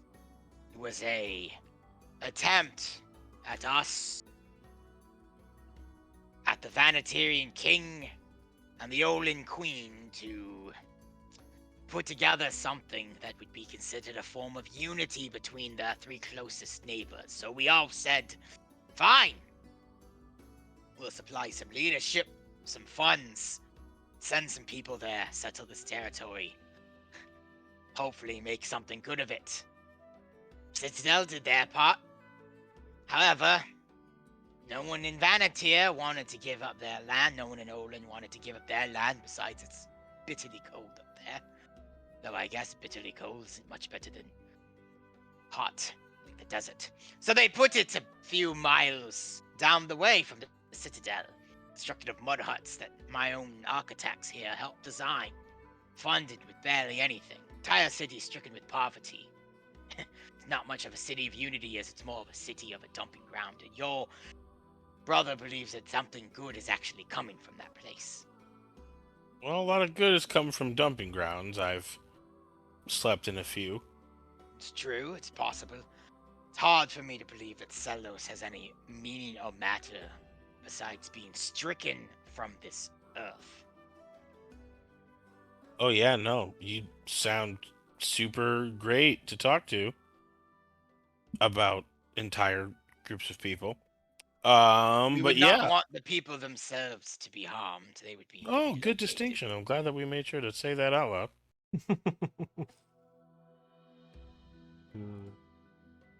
So yeah, well, you found out what we were what's the plan. You showed us your cool model. Sentinel, anything else? Do you think? I think we're good. I think that was everything you wanted. What's your plan when you find this girl? I don't know. Finding out if she's the goddess, and then if she is, that becomes I'd assume interesting- they're probably taking her back to the. That's not a thing, but like, I don't. It's not Honestly, a we thing. haven't really asked the question. I believe believe their we're taking intention her is to back to protect her. Highwater. Yeah, it's to protect her, or to help her delusions if it is not the truth. From my understanding, is from what they've kind of led us to believe. But this is a peaceful emissary. We seem to be, other than the Pontiff's guards, who, quite frankly, seem incompetent. We are the ones before you are essentially the only warriors within the group. Our esteemed friend here's sister. Yeah. So that's it. We're going to talk to some girl who's clearly has some mental issues, and then we're gonna go home. That's the plan, anyway. It's an interesting prospect to head to somebody that claims to be of divine presence. To certify such a thing would mark waves not only in Vanatir, but everywhere over Elyssia, including our Citadel. Sentinel, I don't know what you've told them of gold culture, but we do not necessarily prescribe to their narrow-minded views of what the goddess is. And I presume it's your narrow-minded views, or your brother's narrow-minded views, that seek to install her into some form of power. Not me, and what my brother is planning on doing is honestly is a mystery to me as it is to everybody else, but I feel like it's self-serving for sure. The Citadel has long been at war with the Vanatirian Peninsula. Your king, or former kings, if I don't keep track of who is currently in charge of there, Alistair, I believe, his father's father, attempted at one point to colonize the deserts of Daughter. That meant coming in contact with our Citadel, which you can imagine sparked a bit of the animosity between us. The lands here in the deserts are holy lands for the Gorgs. To have someone come in here and simply claim it as theirs because they have sword and steel and bow doesn't necessarily sit right. Just gonna throw out a point of order. He might be a king, but he's no king of mine.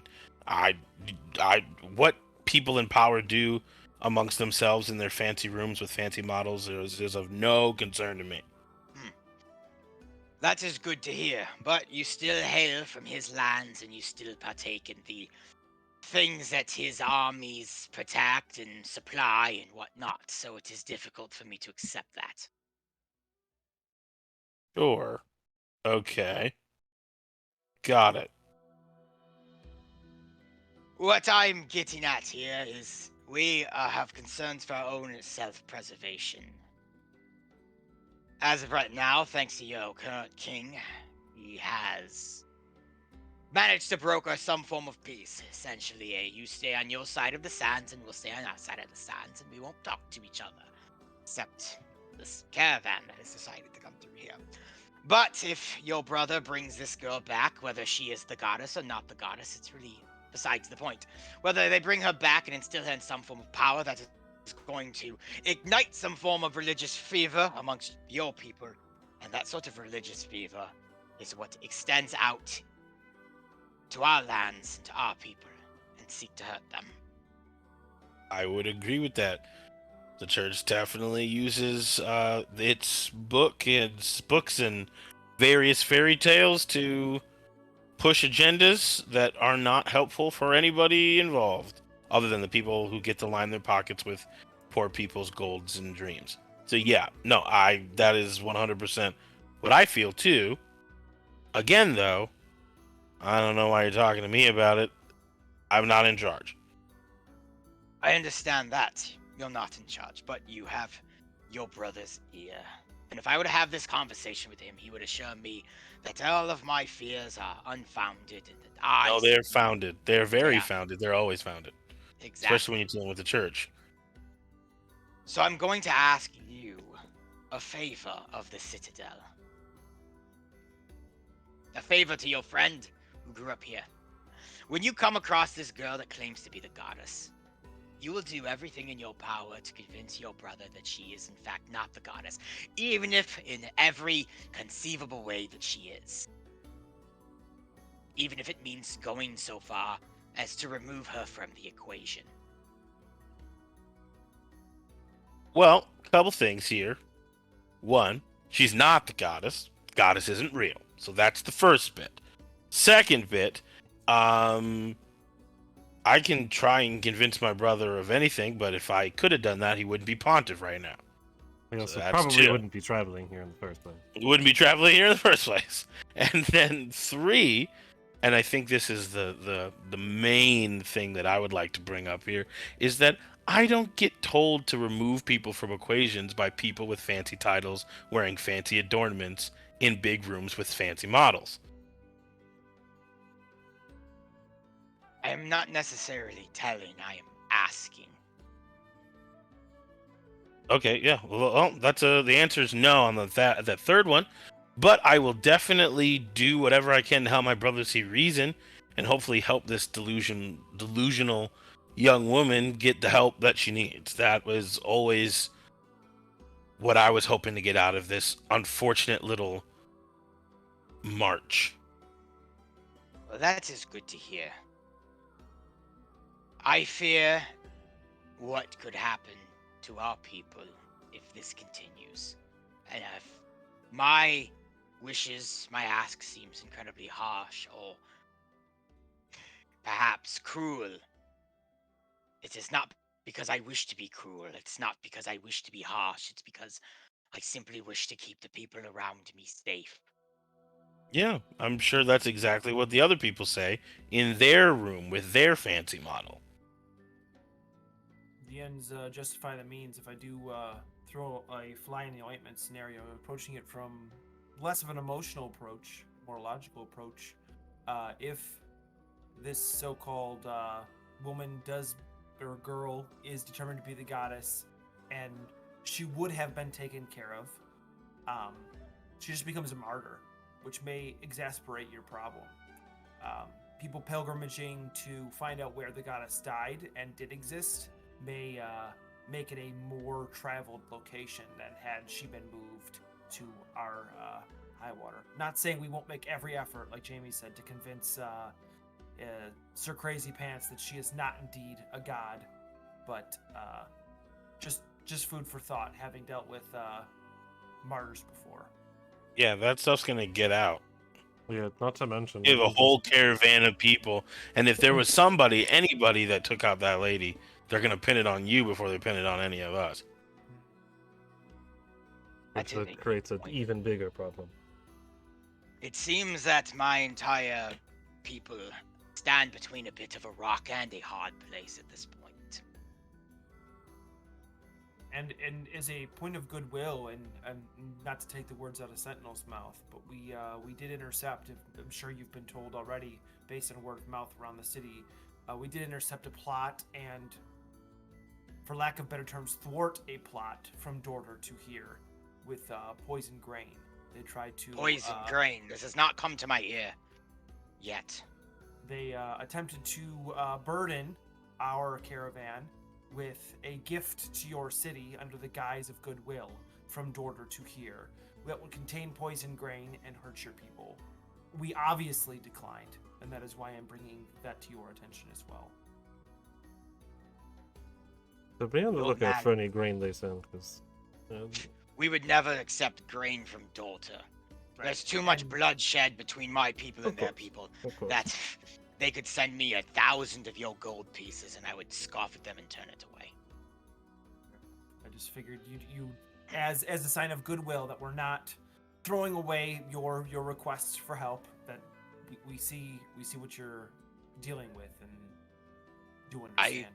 I will make one statement incredibly clear.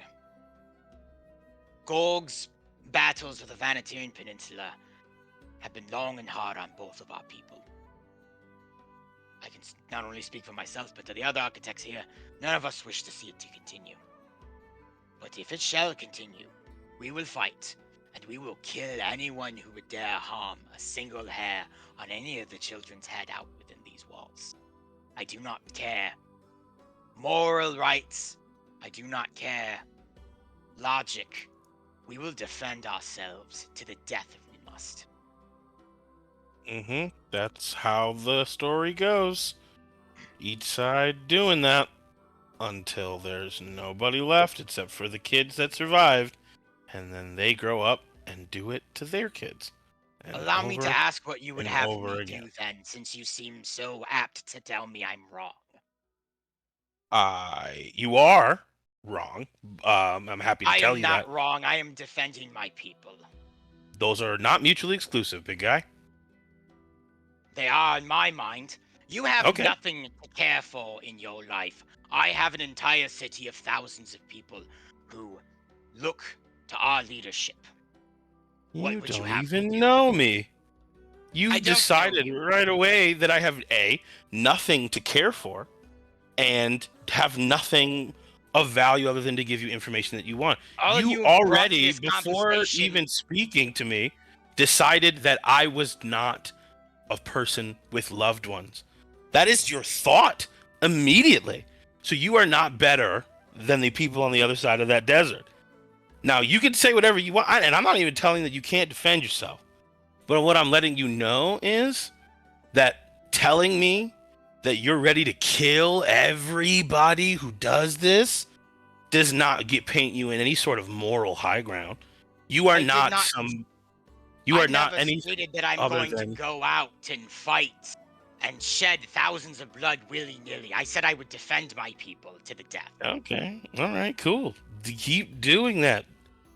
We are going to go talk to a crazy person. Hopefully, get them to stop doing that, and we're gonna go back home and continue doing what we were doing before all this. That's the only thing that we have for this. That's it. End of story. I am not involved with whatever this is.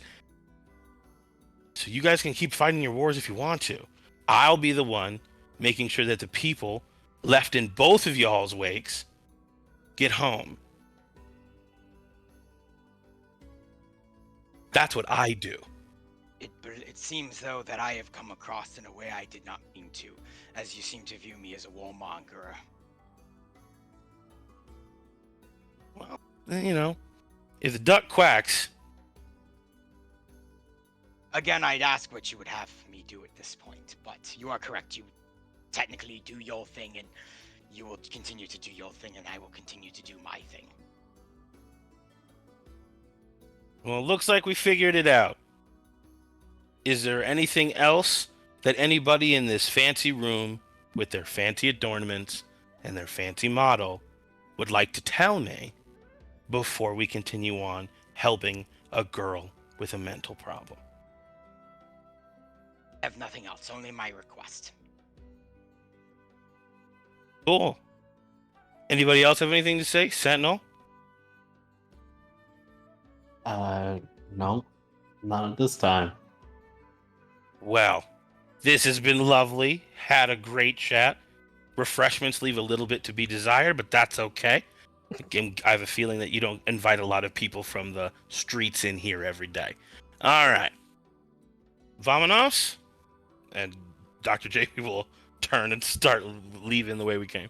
Safe travels to you and your group. I do mean it. All right, you guys depart from the central part of the Spearhead District, and you make your way back to the caravan.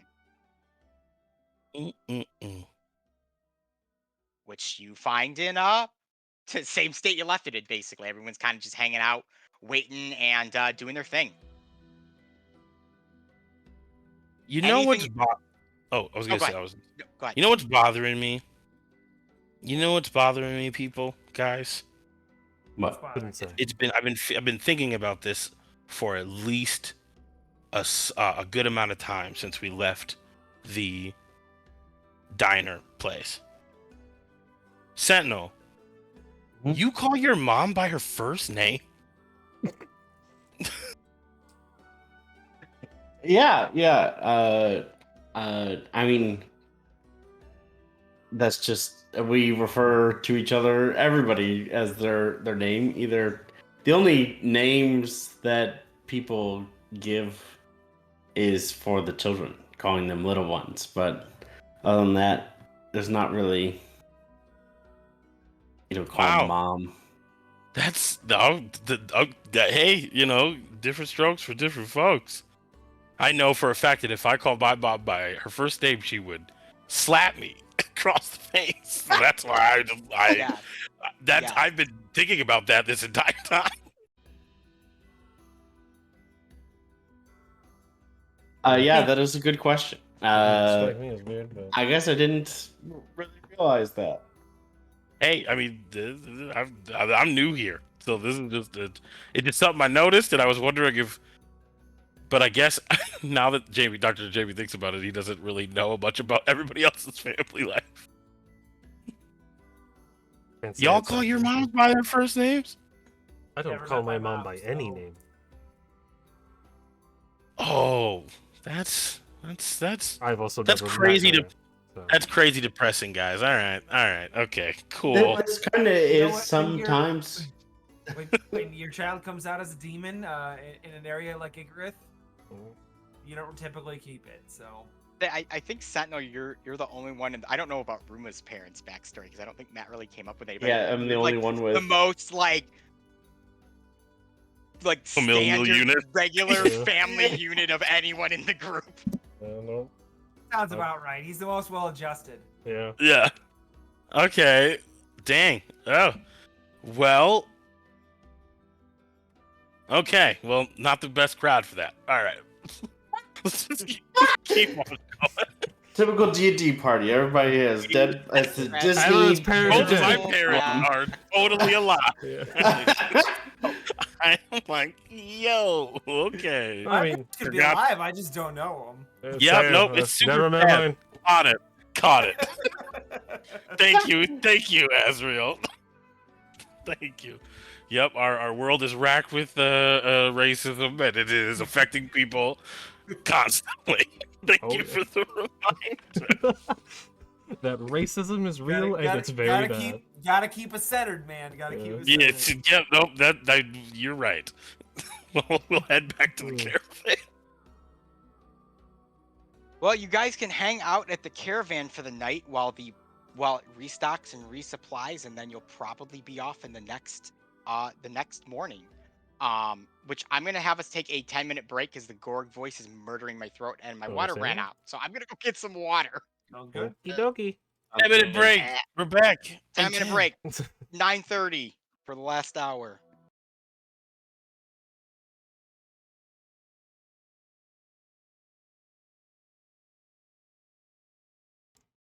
All right, we're back. Hello. We're back. All We right, did We're it. back. We did it. We're late. back. It's okay. Back in Baby, black. come Yeah. back. Took Took me longer to At get this my point, water is it than I any thought. surprise that we're late on anything? Let's be That's real. real. That's very fair. That and is I think true. We're never we on should time for all anything on remember this stream. It is what it is. So, after your meeting with the architects, you spend the night in the caravan. On the morning, Sentinel, you're able to kind of give some farewells to Naz before you head off on your journey. Unsure probably the next time you'll get to see her again, though you'll probably be coming back through this way anyways. Heading back from Celos, so you'll see her then. But still got to leave mommy. And the architects have arranged for an armed escort to take you all the way to Celos. Oh wow. Nice. Which it's only a 4-day journey from the Citadel to get to Celos, but they have arranged a kind of escort to help get you there. Nice. So you're not going to need to go through the whole rolling rigmarole as we did before to get to the Citadel, which is very, very nice. Yes. So you guys, you head out in the early afternoon from the Citadel with this large escort. Selkova, the guy that you encountered on your way into the city in that chasm, he's actually leading the small expedition that's taking you to Celos, or at least halfway to Celos. They're gonna basically drop you off, maybe a day out from the city and then head back on their own. They don't really have any interest of going there themselves. Yeah. Okay. It's not a very large city, so they'll just take up a lot of space. Anyways, so you guys make this journey through the hot suns, and finally you arrive in Celos, the city of Unity, which is something. It's a small town, a small town, not quite a city, sits in the center of the desert, utilizing a single oasis spring. Unfortunately, the spring has long since suffered and is slowly drying, forcing the Citadel and Olin to send resources of water and food to the few citizens that live there. Homes are constructed of mud, clay, and sand.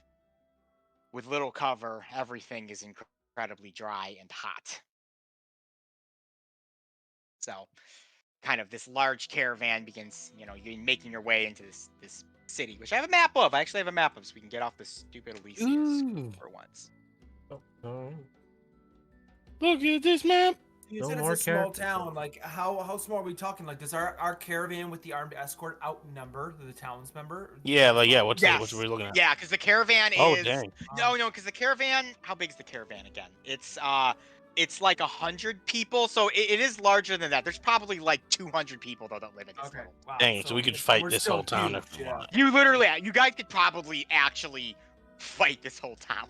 If it comes Wow. down Good to to it, know. I mean, Good So to know. of Good to know. of note here, everything is these kind of like cruddy clay huts that have been hastily put together. The only two major important things that aren't this way are a kind of town hall or meeting place where the three assigned leaders of Celos would be, kind of do their business. It's not very nice though. It's maybe just a step above cruddy clay hut. And finally, there is an immaculate looking temple to the goddess that was erected here by the church when the Vanatirian Peninsula sent an ass ton of money to help fuel this thing. It basically went to fuel this temple here, and that's why it looks so much nicer than everything else. Of course. naturally. All Sounds things about as they right. should be. So the makeup of the town, as you can see, there's a lot of people kind of out and about. In terms of like economy or business, they seemingly trade in like small goods that could be constructed from like just resources naturally around them, but they essentially just rely on the money and the like goods coming in from their three like benefactors. Not that they get much of it. So a lot of people don't do a lot. They kind of, they might go hunting, they might hang out, but there's very little to do in Celos itself. It's, the terrible heat from the deserts, the lack of any sort of like break from it just kind of saps the energy out of everyone, and they sort of just suffer through it. In terms of the people, it's a collection of humans, dwarves, elves, and a few gorgs that have been sent by the Citadel to kind of occupy the City of Unity, the thing that's supposed to bring the Vanatirian Peninsula, Olin, and the Citadel together in a, show of kinship is a glorified piss stain on the earth, essentially, unfortunately. Okay.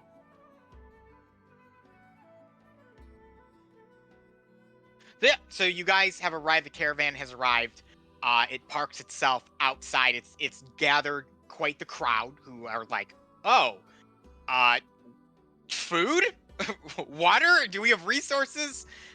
Great. And you can kind of see that, some people from the church are starting to dole out some resources to people as they come up, and there's some bags of grain and, these large jugs of water being passed out to the civilians.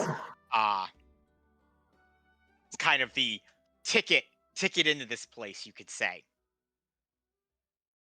You are greeted by the three leaders, or I should say Pontiff Watts is greeted by the three leaders. There's General Killhound of the Citadel, an aging Gorg who was once Sentinel. You would know this, a great military leader and strategist who was sent here on an expedition of great honor, kind of considered to be the next major point of his career, only to find that there wasn't much in terms of growth here, and has since kind of wasted away as age has begun to take him. There's Mavis Goodberry of the Vanatirian Peninsula, a young woman who has a keen scent for expedition and for trying new things, who you can tell, despite me calling her a young woman, that her hair is graying, her eyes are baggy, her skin is wrinkled from the hot sun and the stress of trying to maintain and manage this place. Finally, there is Elvis Winters of Olin, a man who is relatively scrawny, who seems to be literally melting out of his skin, and despite his 5 or 6 years in Celos, has struggled to naturally adapt from his cold climate to this incredibly hot one. So it is Elvis, after some discussion with the other two, who approaches the caravan and approaches you and Pontiff Destiny. Hello? Hi. It's, a lot of you. More than you used to see for supply shipments. It's not expecting I hope, not expecting any like big you know.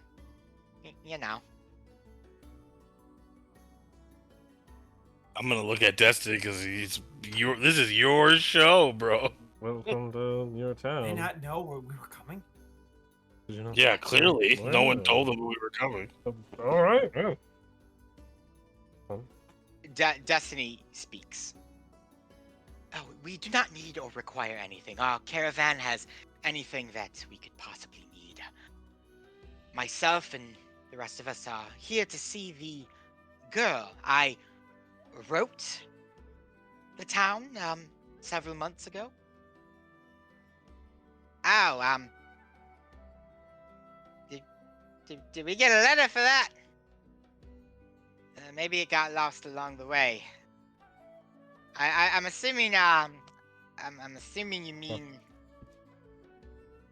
the Kumi girl, and she's at the temple. She's a big goddess thing. Says a lot of things. Doesn't bring a lot of food in though. Oh, Yeah. Glad our priorities are straight. That's always good to know. So yeah, Not you're sarcastic. more than welcome to enjoy the hospitalities of Celos. Yeah, a lot of. You look that way. There's some sand. Very pretty sand. Sand over there. And if you go behind the temple, you walk a few feet from behind the temple. You look out over the sand dune. You're gonna see some more sand. So. Oh, behind the sand dune, there's sand. More Okay. sand. There's a lot of sand. It seems like it might be less pretty sand than the other sand that you Lot of- pointed to. A lot of sand. Oh. Well, I mean, it's none of it's pretty.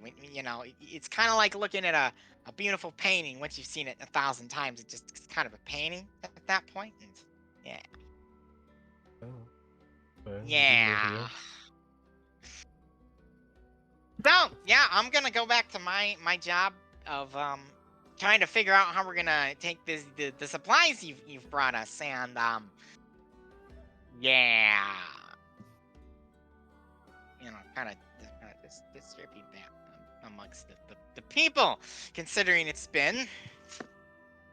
Pulls out a notebook. 2 months Oh, since no. our last supply from the Vanitarian Peninsula. We're relying on those Olin shipments. Yeah, a lot of herring that doesn't hold up in the hot sun well. Yeah. So, have at it! He just kind of turns around and walks back to the other two. Wasn't gentlemen. Very pleasant, very pleasant. Well, sounds like you have some supply chain issues going on here, Destiny. That is of the crown. Alistair's responsibility. The supplies we bring are of the church. Of course, but I mean, I figured the Pontiff has connections.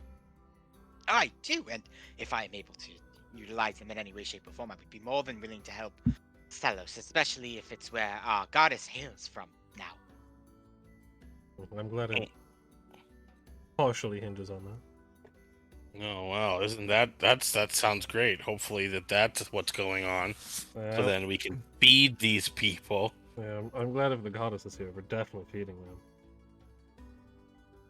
Well, I'm not necessarily saying I wouldn't feed them if she wasn't here, but But you're not kind of works out. saying that. Yeah, I mean, Destiny, if you haven't learned by now, you're just not gonna win. no, there's no winning with either of us. That is fine. See that this food and drink is distributed amongst the people, and then I am eager to go and meet this Kumi girl that they have spoken of. As well as some of the bishops, Toll, and the rest of you, may come and see her if you would like to. I believe Yeah. that's probably the most interesting thing to do here. After all this walking in the sand, Yeah, I'm gonna see this there. person. There's really not a whole lot else to do other than stand around Well, there's and some look at sand. Let's- Yeah. There And it's is pretty some sand. Don't get me wrong. The Lot sand of is very sand. pretty. I also There heard is an something about a oasis. herring. I also heard something about a herring that they get shipped in if you want to smell the rotting, decaying herring. Oh yeah, Oh, true. Oh wait, The oh wait, salted what herring. time? Is it happening right now? No, Like, is this meeting happening at this exact second? Do we have 15 minutes? Yeah, no. I mean, they're currently unloading the supplies that they brought. You have absolutely no time, Jamie. We have to go there right now. Well, I'm going over to. Oh man, no, I have to prepare food. Purify, pure, and drink. So I actually can't even do it right now. Maybe on our way out. Yeah. Yeah. All right. Yep. On our way out. Well, I'm ready to meet this lady. I'm gonna walk around to the people who live here and just go, let them eat cake. Let them eat cake. They unfortunately did not bring any cake. They just brought a lot of like grains and things that wouldn't necessarily perish super quickly in the hot, terrible sun. Though in this type of climate, I can't imagine there's much that wouldn't just immediately go bad in a long period of time. Unless you the water jugs are just boiling warm. Bags of holding do help with that sort of thing. I said unless you had a bag of colding. Yeah, bag of cold. Yeah. Or you have the Pazzo's Pizza official portal. Pizza portal. We should have got them one. Because then they would just get pizzas just delivered to them. There you go. That would have been perfect. Though they work as they just put the pizzas in them. And they have it's to just a bag of holding. A bag of holding. It's a normal bag. For some reason, I decided that it's the worm. I call it a pizza portal because Little Caesars in our areas have pizza portals, and when you order one online, they put it in the pizza portal, and then you go and type a code in, and you get your pizza. I love it. See, what you really got to do, you got to build a teleportation circle here, and then you can just teleport the pizzas in. A pizza teleportation. And then there can be the pizza teleportation portal. There you go. Joel, get right on that, Pat. Pat his new business venture. All right, so I guess you guys are going to head over with Pontiff Destiny and Tor and some of the other bishops to go meet Kumi and all of the other religious nothing else to do. Blokes that want to meet the goddess in person. Yep. Gotta go meet the goddess incarnate. She's here. All right, so you approach the chapel, surprisingly big given the rest of the homes around. However, its hasty construction of mud and sandstone leave it a bit to be desired. So it looks nice from a distance, but once you get close, it's not much better constructed. No clue where all of the Vanitarian money went to. However, a statue of the goddess sits in the meager courtyard, and it is impressive. I think we found where the money went. So, you approach the, kind of this large courtyard here. The statue sits in the center, and then on the back, there's some steps that lead up to the temple. You can see that there's kind of a crowd that's gathered on the steps of this temple, and there is an aging man about in his 70s, standing kind of almost as if waiting for you to arrive. And this man, his name is Balthazar, 70th year. With little hair on his face, he staggers forward and offers a goddess's blessings to you. Behind him, a crowd of people stand around a young girl of about 14, adorned in white robes. She sits on the steps of the chapel. She speaks to this collection of religious figures and scholars who have come to listen to her wise tales. I believe that you are the ones that we heard about, that they announced a month or two ago would be coming to see the goddess. Mm-hmm. That's us. Yeah, we're here. He approaches you, Darby. Oh, hi. You must be the pontiff, then. I don't know if I really want to wear that title myself. It is the slimmest of better options. I suppose. Destiny is quick to correct him. I don't know how great it would be if the pontiff was a gambling addict. But... Yeah, he's very quick to correct him, and Balthazar apologizes and says, "Oh, my eyesight is not the way that it used to be. The hat is what fooled me." It is a nice hat, I won't lie. It is the pontiff's hat. Don't worry, Balthazar. He gets mistaken for the pontiff all the time. Literally every day of my life, I have to keep turning people down on that. Oh, I keep thinking he's the pontiff this whole time. Yeah. You've not been the pontiff this whole time? No, it's very surprising, I know. The hat says it all. Did you know that Darby wasn't the pontiff this whole time? I suspected, but I wasn't entirely 100% sure. Like it didn't seem like it. Yes. Quite. I can imagine you are all incredibly excited to meet Kumi. She is a wonder of what she can do and say. Things that no child her age could ever possibly know.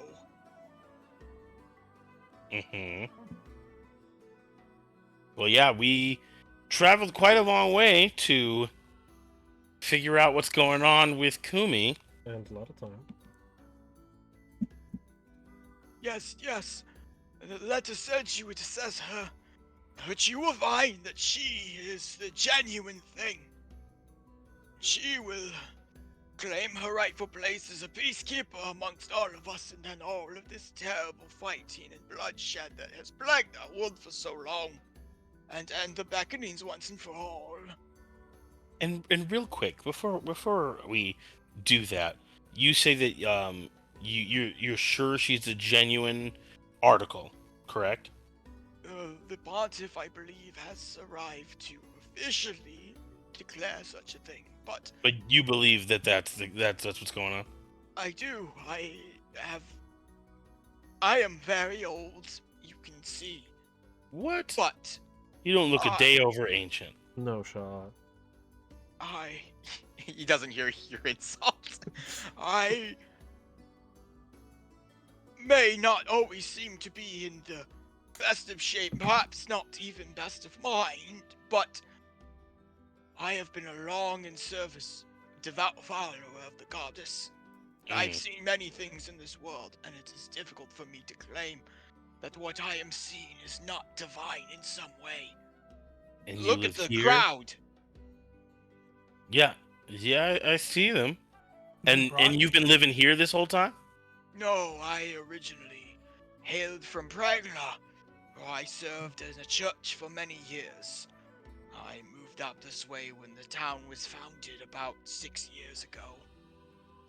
So you've been eating spoiled meat for the last 6 years, and now this little girl is magical. Don't insult the elderly. I am stating. He's just piecing it together. Yes, but you can state fact in your mind instead That's of out loud. also very true. The very hospitable elderly gentleman.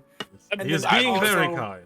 Also, DM, when he mentions end the beckonings once and for all, Arthur is going to very discreetly place his ghost hand very deep within his pocket, so that way not to alarm anybody. He had not noticed it, but it'd be pretty tough to notice a slightly. Well, I guess it wouldn't be hard to notice a slightly transparent hand, but unless you were looking for it. That'd be kind of weird. That's something you did get double take on. I always imagine that it was like a glowing blue hand mist around. Like green misty around it. Yeah, that's kind of. I kind of pictured it. We do on Zombie Island. Yeah, I pictured like more transparent blue, like haunted mansion. Okay, I was thinking like it's your hand. You could literally have it be a skeletal hand that like dances if you want. Yeah, I was thinking it like the whatever Dutchman from SpongeBob, where he's Dutchman. Little he's a pirate ghost, so he is literally a ghost pirate. He is that. I mean, all right. He was using the thumbnails many times for ghost pirates. Yeah. All right. Well then, let's. As was his ship. You know what? Why are we prolonging this clear and 100% not complete bull malarkey magical divine event? Let's bring us to this small child. Oh yes, I should not talk till any further. I apologize. Come, follow me. I will introduce you. He starts like hobbling forward on his cane very slowly as he's making his way down the courtyard. Probably could have helped with some of that, but it's fine. It's okay. Thanks to Dr. Watts, he can get there twice as fast. Yeah. He hobbles ever so slightly quicker. It is literally the dumbest thing. Any settlement. I think it specifies like cities. It is settlement powers. I'm gonna make sure to stand right next to Darby, and I'm gonna wrap my arm like gently behind him. Right this way, Pontiff. Right this way. Of course, of course. Trying to find it so I can tell you exactly. Secret I think it's passage supposed to be flow through cities. urban sprawl Oh. that others do. So it is in the city. So it is cities, technically. A little more rural than urban sprawl. Though I guess it's a little. It is civilized. One quarter faster than we would have. 1 quarter. 1 Yeah. quarter. I'll allow He it. hobbles a quarter of a foot further with every step. That's gonna So save our if lives. it's exponential like that, does that mean in like farmland he moves like a quarter of the speed everybody else does? Just You just trip over all of like the vegetation and stuff. You can't keep your feet straight. What is this stuff? I've never seen Anyway. a tree before in my life. A tree. All right, you guys very slowly approach the temple steps, where this crowd has gathered, and kind of standing in the center of it all, not quite like kind of center up a little bit, so she's slightly above everyone, is this young girl, this Kumi. And as you approach, you can see that she's just kind of talking to these people, and you know there's a lot of and oohs and like a lot of just this kind of like wonderment as she speaks, but you kind of pick out some things like beckoning and no like end of all beckonings, those kind of things. As you get closer though, things start to change a little, gears start to turn. For those that might be familiar with religious texts, which I don't think is anyone here except for Pontiff Destiny, but Ruma, but he's not here. Yes, Ruma technically would be. So Hold on. I do have a +4 in religion. Are you Okay. proficient? I'm not proficient, but I have a +4 in it. I have a +1. I'd say you and I'm probably also would not need proficient. proficiency. Not that you probably haven't heard some of these things before, but I think like Some of them are to general grasp stuff. the theology behind like what's coming out of her mouth, you'd probably need to be proficient. But for those familiar with the text, her words are complex and accurate to the teachings of the church. However, they provide a series of insights beyond simple memorization. For someone so young, her tone and voice commands attention. Her words are fueled with charismatic tidings, and she speaks to the scholars not as a child, not as an equal, but as their master. As you approach and kind of join in with the crowd, Kumi sees you, and she kind of jumps up onto the highest step, far above everyone, barely towering over the tallest of the people there. And she holds her hands up. With a bold proclamation, she says, "Aha! I knew that you would be coming. And not because they told me. I knew far before from when you told me. Of course. And I know that through you all, that what I am sharing will be shared with the rest of the world. And I wish to welcome you, Pontiff Destiny, Dr. Jamie Lee Watts, Azriel White, Darby Lyondell, Fentanyl, and God, I can never say Matt's fucking name. Rumarath Snowhammer Karafiki. Close enough. And I'm super happy to see a guardian fowl too. We never get them this far out in the deserts. Or in any desert, I don't think. Yeah, usually the sand is just gets caught in the feathers. It's coarse. And, It gets you know, everywhere. itchy, and so. It gets everywhere. It's coarse and it gets everywhere.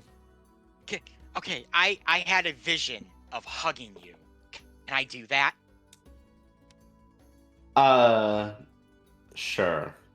She gives you a big hug. Dr. Jamie Lee Watts gives the longest side eye to Destiny. Like, this is why we came all this way. You forced me to do all this. So Do I- Go ahead. Do I feel anything? Like what? Spiritual. I don't know. Yeah. Does it feel like he's been touched by the goddess? The goddess? I mean, she's very clearly a mortal girl, so it's not like all of a sudden your goddess star starts like blowing up and going off the charts or anything. But So my magical awareness, I open up my third eye, and there's no spell or magic. she lights up like a Christmas tree. Oh. I was gonna say something far more inappropriate, but I won't given the character. So yeah, she is fueling with magical energy. She's a human, right? She's human. That's not typically natural, right? It's dust scalps are the ones who typically are fuming with magical energy, right? Mhm. Yes. Yeah, magic mostly stems. I from light dust up like a scalps. Christmas Obviously, tree, but that's because I'm an elf. And also have a warlock patron. Sentinel, that's actually a great point. So Sentinel, if Darby and Kumi are close enough to each other, Darby is like the old style 50s Christmas lights that are kind of a little dull and stuff like that. Kumi is lighting up like those bright, vibrant blue LED Christmas lights that you stare at for like a minute and like go blind. Okay. Even more powerful than me, she's the level 20 wizard. Yes, and she will cast Meteor on you now. Meteor. Counterspell. I don't know counterspell. I could. I just don't. Feels I want ineffective to. use of spell slots. Yeah, what card would that be? It'd be an Uno reverse. Yeah. Either an Uno reverse card or it'd be the Uno skip card. Uno reverse. Nice try. Nice try. Or Mirror Force. You activated my trap card. Oh, you've activated my trap There you card. go. That's funny. You've activated my trap card. Your spell is countered. So after giving you a hug, Sentinel, Kumi addresses Pontiff Destiny, and the two of them have a quick and short conversation where he greets her, expresses immense excitement over being in her presence, and is looking forward to doing this kind of assertion of her personhood to determine if she is the goddess, in which Kumi simply replies, I don't think you'll have any questions when it's all done. They've been questioning me for months now, and they don't really have much more to say. They just listen to when I talk now. All right. When she's referring to they, does she mean like the local church assembly? No, she means all of the scholar people who've traveled their asses to meet her. Okay. So yeah, I guess that's a distinction I should make. The people who are here are not just like the local hillbilly bumpkins that are listening to the magical girl talk to them. That's what I've been people thinking. Scholars and stuff. Yeah, they are actually people who have traveled from around Elyssia to made like a pilgrim. Okay, so it's a thing. Okay, but then where are the country local bumpkins? They don't give a shit because she's not giving them food. Okay, that's what I needed to know. I was like, yo, the people who could use a goddess right now have not been helped in any way. So far, that's a point in the goddess column, if you ask me. Someone talking about stuff theologically that actually affects no one in any real tangible way while people starve all around them. So, you know what? I might be wrong here. This it seems like goddess behavior to me. I mean, she is a child. I don't know what more you expected of that. Well, he's very young. Still. So, Pontiff Destiny kind of ushers her towards the temple to begin the questioning. He looks back to the party. You're more than welcome to join for this if you have any questions. I know, brother, that your skepticism may be useful in this situation. Yeah, I think that's going to be the thing. Well, there's really nothing else to do. There is also not a lot to do here, unless you like a lot of sand. No, not too fond of it. I have sanded out from the whole trip. Once you've seen sand, you kind of... We have sand at home. As am I. Sand at home. You don't need more sand. We have sand at home. The sand at home. Another grilled cheese sandwich. Grilled cheese with sand. It's just texture. It's grilled cheese with texture. It adds a crunch to it. So if you guys would like, you can follow them into the temple. Which, if you thought the outside looked crummy, the inside is crummier. You can kind of see all the cracks in the foundations and holes in the ceilings. And this place looks like it's held together with toothpicks and duct tape. My kind of place. Yeah. There's all these kind of prayer places, you could say. There's like pews and like areas that people can go and do, goddess religious things. And at the back of the temple is kind of this large altar where they have a pool of water, essentially. And as you enter Balthazar... quick. Yes. As we enter, who is all in the room? So right now, the only ones joining you for this are the party, Pond of Destiny, Tor, and Kumi and Balthazar. They've told all the other scholars and bishops they have to wait outside. And as a reference, Jamie, Tor was the one that Ruma secretly. We don't know. Yeah, we don't know Yeah. that they. But I would, if I could, as we're walking in, I would like to make a perception check around the area, unless you allow me to do investigation instead, for exits and entrances to this area. Yeah, so perception's probably fine. Investigate, you'd have to like I mean, I guess no one's really gonna stop you, especially if you were like, I guess my question is, are you looking for an escape route for the group if you need it, or are you looking to see I'm looking to see if there's anybody else in the room, because I haven't forgotten that people were trying to kill my brother. Right. It's very clear that this was where we were headed. Yeah. This is like the place we were eventually going to be. So like in my head, I'm like, we should check before we get started. I want to just. Yeah. Do you state that to the party? Yeah, I would say that 100%. Then you may have an investigation check, as Okay. As your brother goes, oh yes, by all means, we should be safe. Anyone want to help me or no? I can give you the help I'll action. help Yeah, and as I do that, I'm gonna really think about this because I have experienced it multiple times before and give myself guidance to try and remember how this went the last time. Investigation. That is the good thing we did that help action, baby. Oh god! Oh no! Oh jeez! Okay. It's a good thing we had the help action, huh? Yeah, good night. Okay, alright. I still have to roll my d4. Oh man. Oh my god! We're just great security detail. Oh yeah. Oh, jeez. 11? Well, that's I not could horrible. I was not waiting for like have a 4. rolled worse. He scored a 10 and a 9. Yeah. Literally could And not, then like I nat rolled a one's 2 the on my D4. first 2 on my first roll, a 1 on my next roll, and a 1 on my guidance. That's the lowest I could have done. Yeah. So in terms of Really the worst. entrances and exits and whatnot, so obviously, you guys, you and Astro, begin to kind of scour around and see what you can find. There's the main entrance, which you came through, which is a set of like large double doors that, were pushed in. There looks to be an exit back over by the altar that if you were to go into, kind of leads into like a small living chamber where Balthazar probably, spends most of his days when he's not doing Balthazar things. And there's an exit out the back of that, out to behind the temple. There's also a few open air windows that they're not super big. They're probably like the size of like a standard window, but they're higher up and they're lighting in like natural light. Because if they're too low and too big, sand will just blow in this place. And lastly, I am going to pull out my Wand of Secrets, which I've never really had to use up until this point.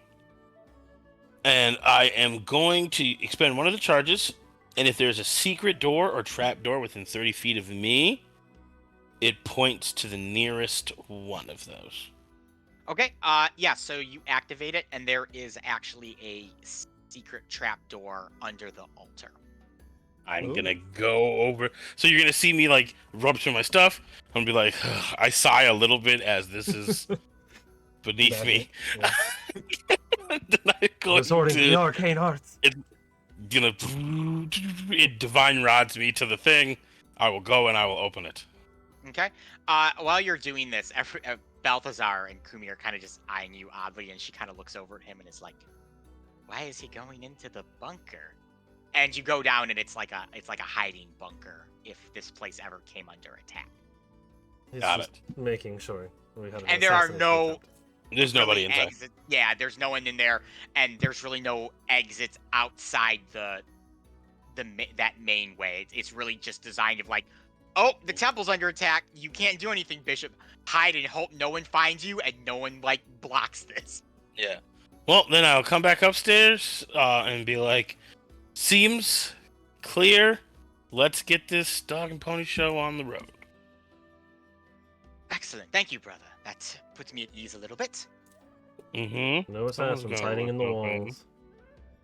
So you all kind of gather around and sit in one of the sections of pews. And Sentinel, you kind of are a little big to sit in one, so you nestle yourself down, on the ground there. It's cold, sandy. Everything's sandy here. And yes, so Pontiff Destiny begins kind of talking to this Kumi girl and asking her questions and, trying to figure out a little bit about her life, where she comes from, why she thinks she's the goddess. Approaching it very much from this kind of idea that, like, I don't think you're the goddess, so I'm going to lead all my questions acting like you're not, but you can almost see the twinkle in Destiny's eye that he's just riding hard on the fact that he thinks that this is the goddess. Like, he's banking his whole career on it, kind of thing. So a couple of interesting points that come across from this line of questioning before I open it up to anyone else in the party that may have anything they'd like to ask.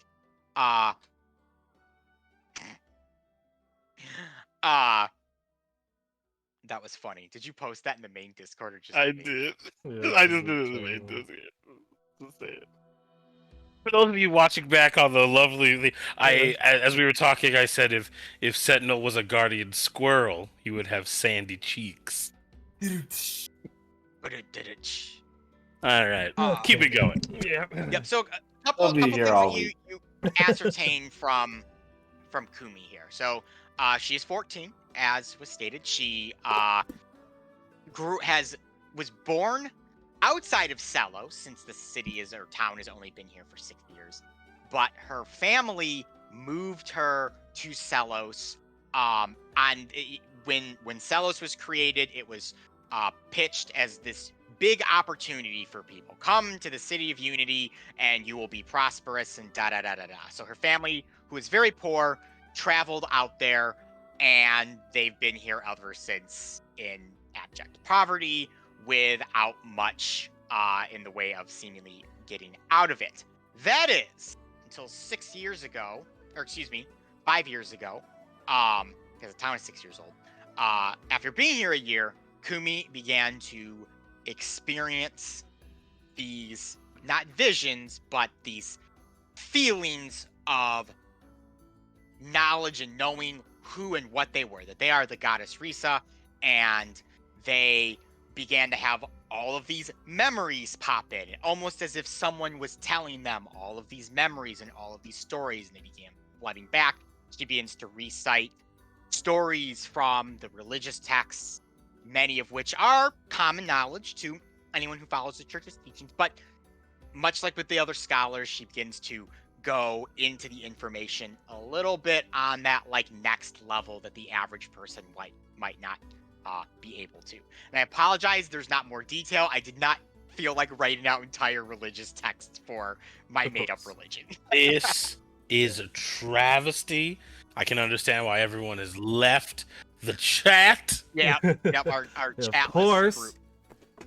That makes sense. What kind of DM doesn't create an entire holy text for their campaigns? Flawless, Yeah. non-contradictory. Yeah, I want complete 66 books.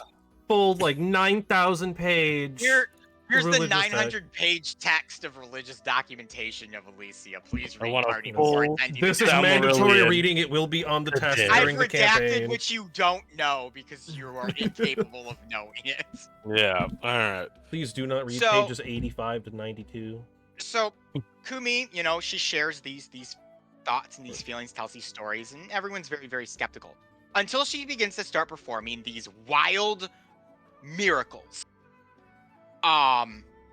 Things like repairing homes that are damaged from sandstorms, calming a group of wild hyenas that had kind of wandered their way into the village and stopped that kind of did stuff like that. These kind of excellent stories of things that she's been able to do just through her words or through touching things and seemingly just get better or go the right way, that kind of stuff. And that's when stuff really starts to clip on for Balthazar and for some of the other people here. Maybe there's more going on here than we think. Balthazar explains that he takes her kind of under his wing and begins to kind of his attempt is to like guide her and teach her, and then he's like, oh, but she began to teach me all of these things that I never even thought about related to the text and to the stories about the goddess. It's all so wonderful. And that's kind of where they are now. The stories have obviously traveled as people have come through Celos, and it has reached the far corners of the Vanetirian Peninsula, Olin, and the Citadel, at least, to the point where it got to Pond of Destiny, and now you're all here. And that is the Cliff Notes version of this entire situation, and what comes from the initial line of questioning. Okay. Oh. I know I definitely have a question, but I don't know about anyone else. Oh, yeah. I mean, like, yeah. So far, I have quite a few, but let's have you start off, Darby. Well, I mean, I guess we don't know for sure if it was the goddess, but when we were in a place known as the Other, we did come across a portrait of what appeared to be the goddess. That's what I was going to say. Yeah, and when you touch one of these portraits, it transforms into your visage. So I was wondering if you know anything about an Other. A realm known as the Other, rather. Yes, it exists almost like a parallel to us, or an opposite side to us. It's hither, thither, and yon are three areas, and then there is the Palace of Heart's Desire that binds it all together. I believe the Archon Sue resides there currently. And we know of Archons.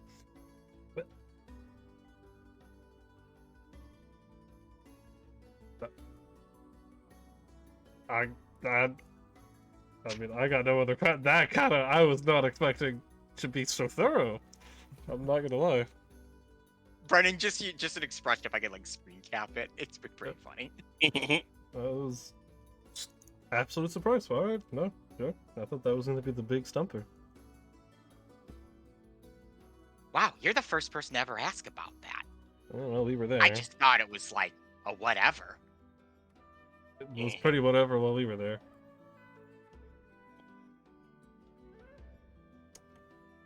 This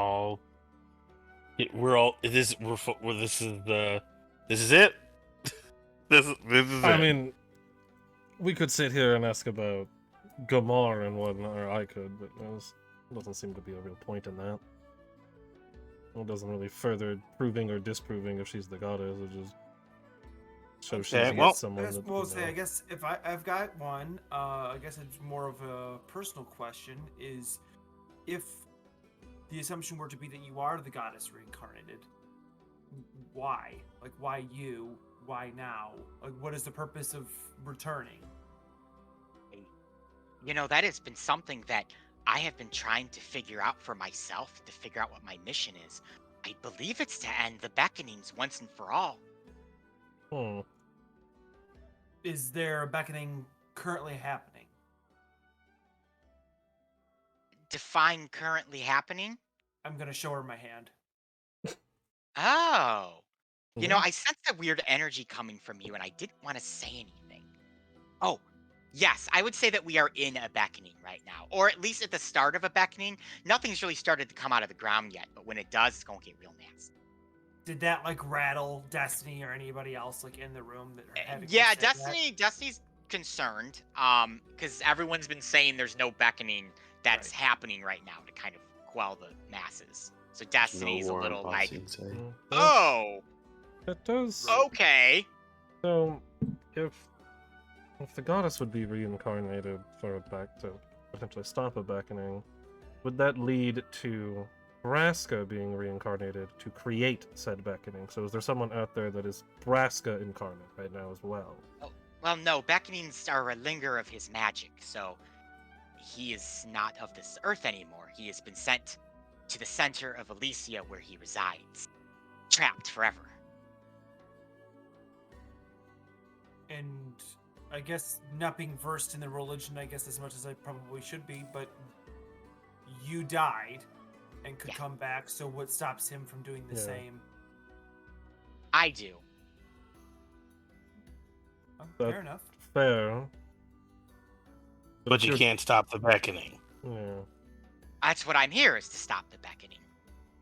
Okay, so stop it. It is a little bit more difficult than simply snapping my fingers. Do we want to? Are we buying this?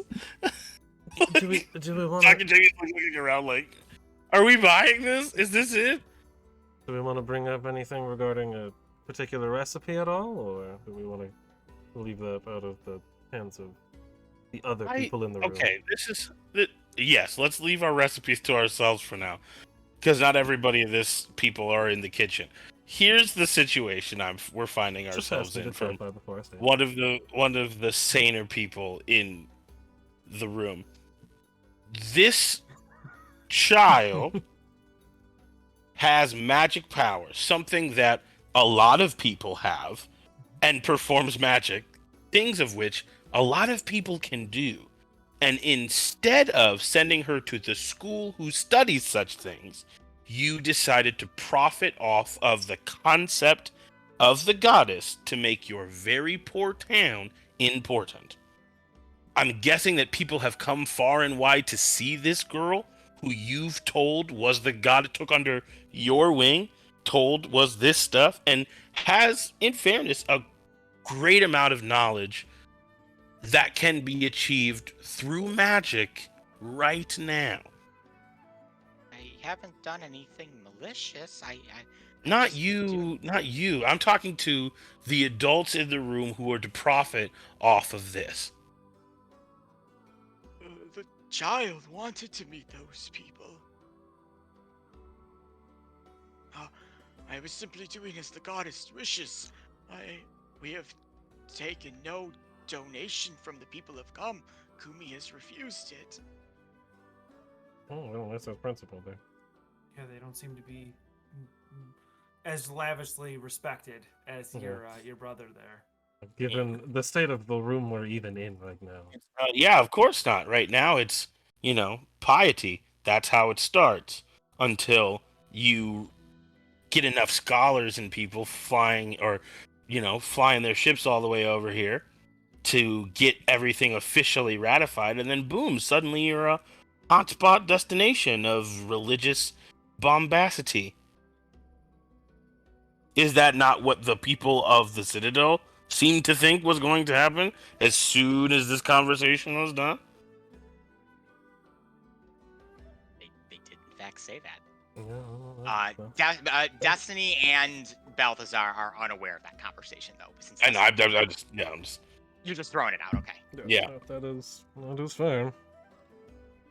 So again, I say, where is the proof of divinity? And also, why didn't you take her to the School of Magic to have people who aren't, just people in a sand town? No offense to sand, we're all big fans of sand. Figure out what magic this girl held. I don't do magic. I just do things. Again, not speaking to the child in the room and talking to the adults around. I realize she does speak up for herself, though. Yep, no. I mean, One question for you, DM, too, is you mentioned when she was talking to Destiny that she recalled having, memories. So, when she's speaking of, when we noticed when she was speaking on the steps and she talked about, the religious texts and, stories of that, does she speak as if, she were there? She was recalling them as if she were there herself? Correct. Or, in the third person? Okay. No, she speaks as if it was her. Because that might be and then Arthur will speak up to Jamie and basically say, that might be the distinction, that not trying to defend them, but saying that the difference being that when someone shows magical talent, i.e. Darby, it's something that they learn and study and can do and produce, where this seems to be very memory based.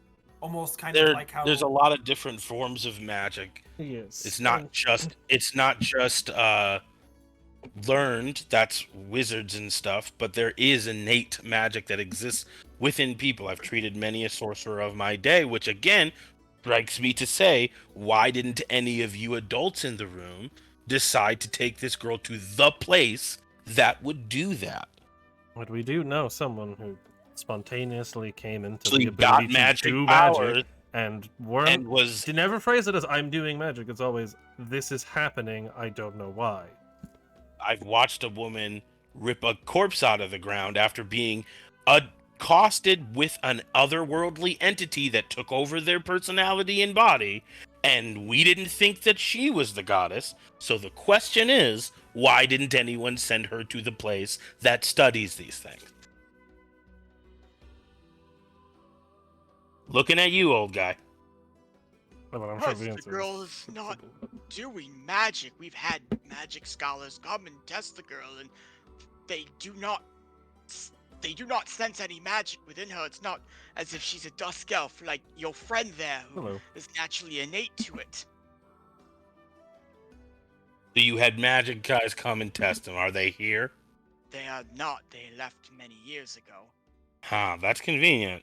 Well, I mean, Sentinel, you're pretty attuned to magic, right? Yeah, and from so what? So they didn't sense it. So did I sense something differently? You said you sensed magic off of her, and you said sensed- just Intense magic, more than me. You sense an immense, intense amount of magical energy coming from her. Yeah. But what I will say, stating as a DM of my world, the concept of magic isn't necessarily just like a pew pew kind of thing. It's very like ingrained elementally into the world. So it's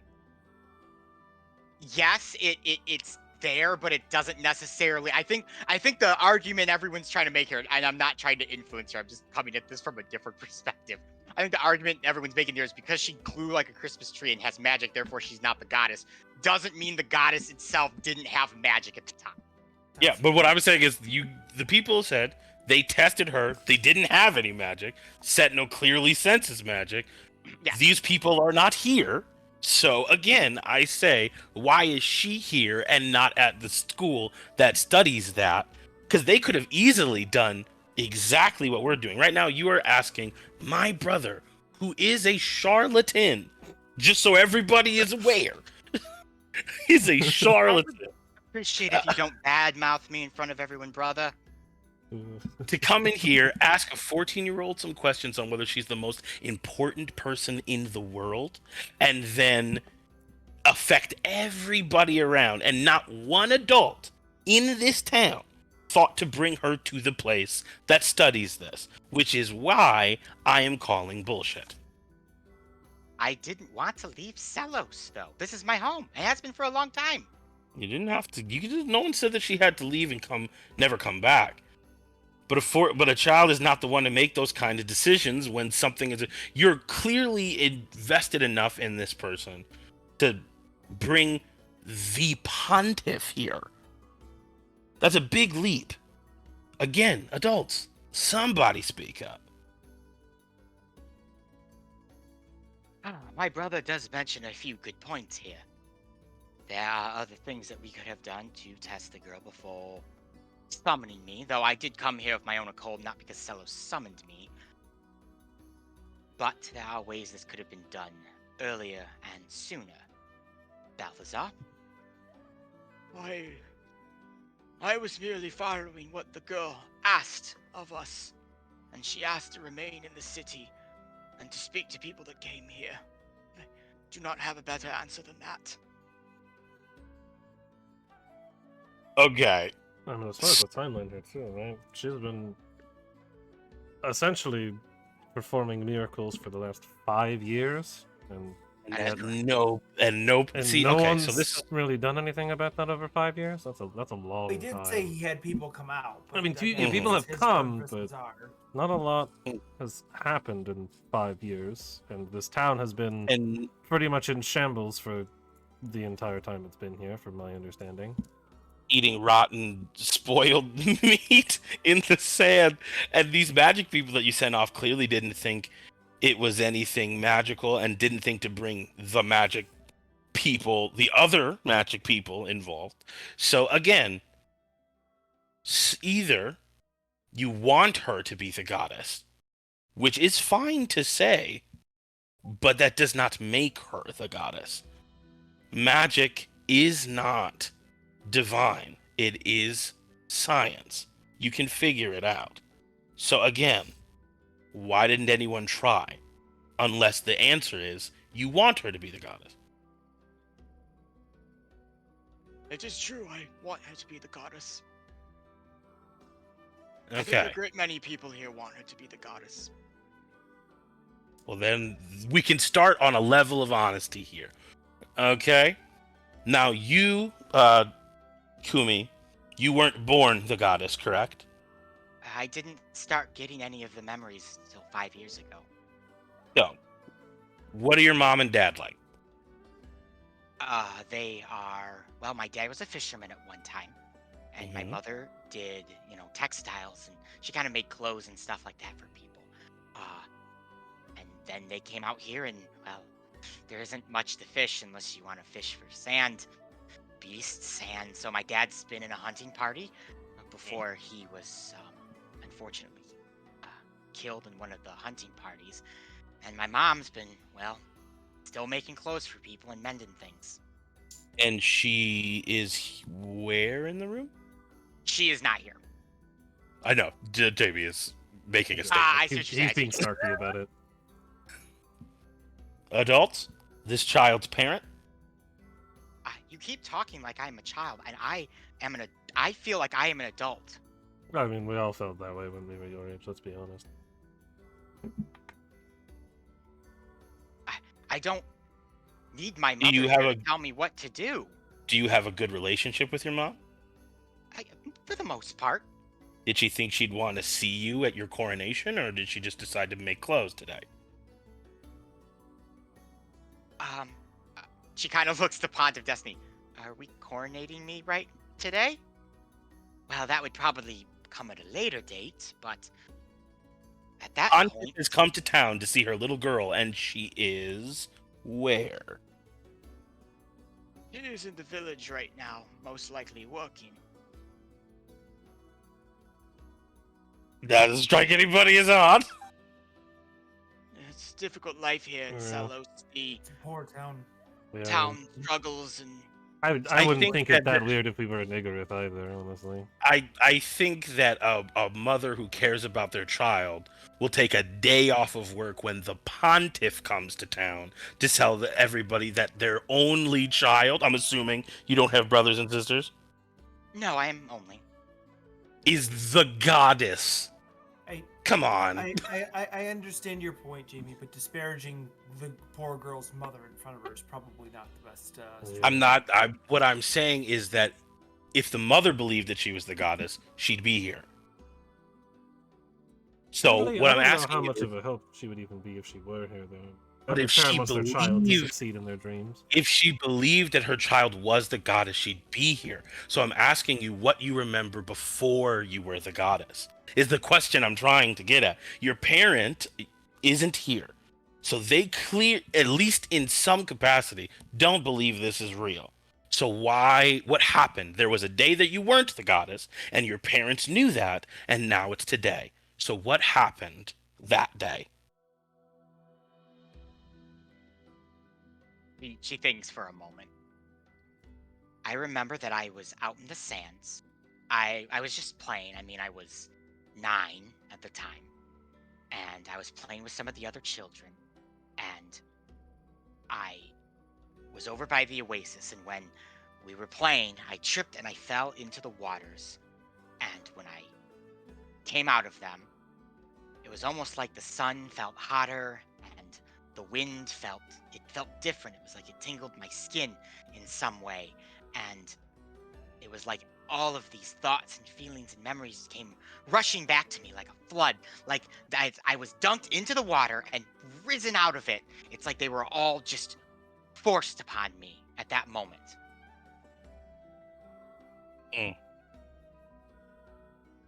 No, I mean, we want to check the Elyssia. thank you. Appreciate everybody following along. Okay, awesome. And when you told your mom you were the goddess, what did she say? He told me I was an idiot and laughed. That's not surprising. I mean, that seems like the response to anyone saying that, in fairness. Whether they when are you started or aren't. when you started doing miracles and talking about the religious texts in very interesting and first-person context, what did your mother say? She was very shocked. A lot of it she didn't really understand at all, though she was incredibly grateful when I fixed the hole in the house.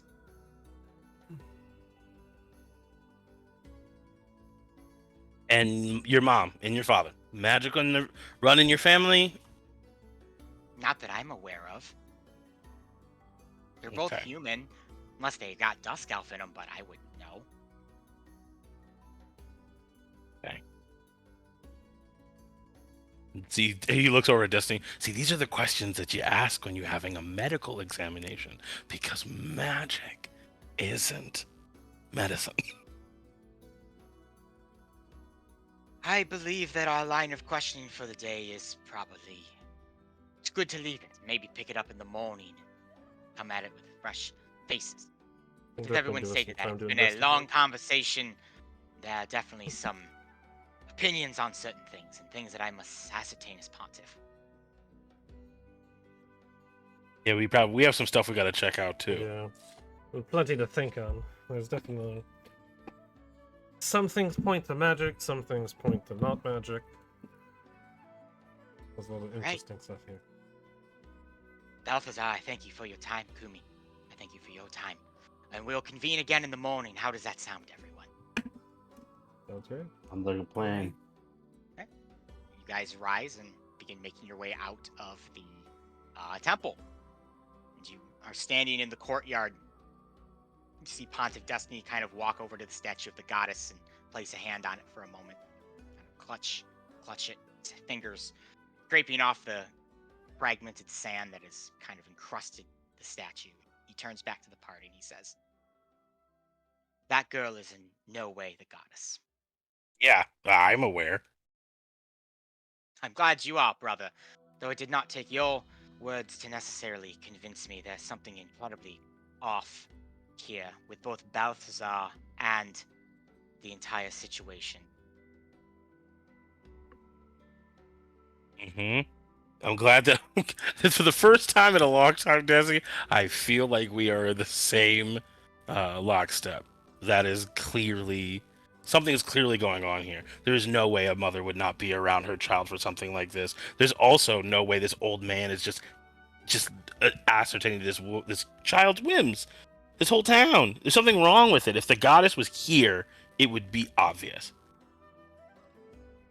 I agree with you on this one. It's a story that is seemingly true. In some way, a bit too much good to be true. But the question remains. Her knowledge, her miracles, her magic, divine or not, where is it all coming from? And what do we, as a group, do with it? There's immense knowledge of things that nobody in this realm, basically nobody in this realm, has any knowledge about. And some of us might know that some of the claims she makes aren't as far-fetched as others. True. And those are things that when we question her again tomorrow, we will have to figure out. Though I will ask your group to do a bit of digging into Celos itself and the surrounding areas to try and determine if there isn't something else going on here. Certainly. We've got the time. City of unity far off from anyone and anything. No prying eyes necessarily. Seems like an excellent breeding ground for a too-good-to-be-true moment. Now I feel like something's wrong with you. You've been making more sense in the last 15 seconds than you've had in your entire life. It is at this moment, as a reminder, that you are not necessarily alone with Destiny. You are also with Tor, the there are other people here. Archbishop that is with him.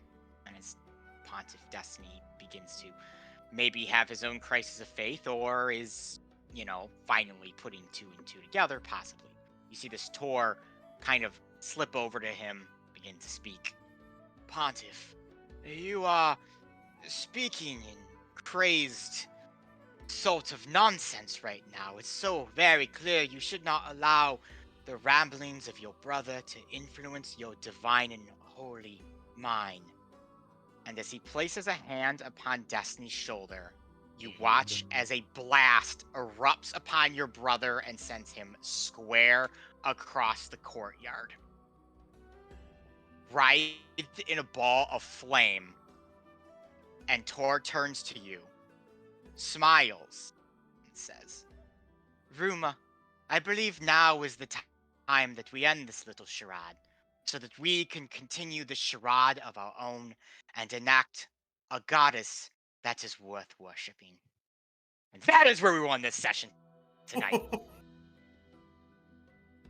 Dang, alright, well. Betrayal! Betrayal! I had a thing I was gonna say, but now I don't need to say it. Never mind.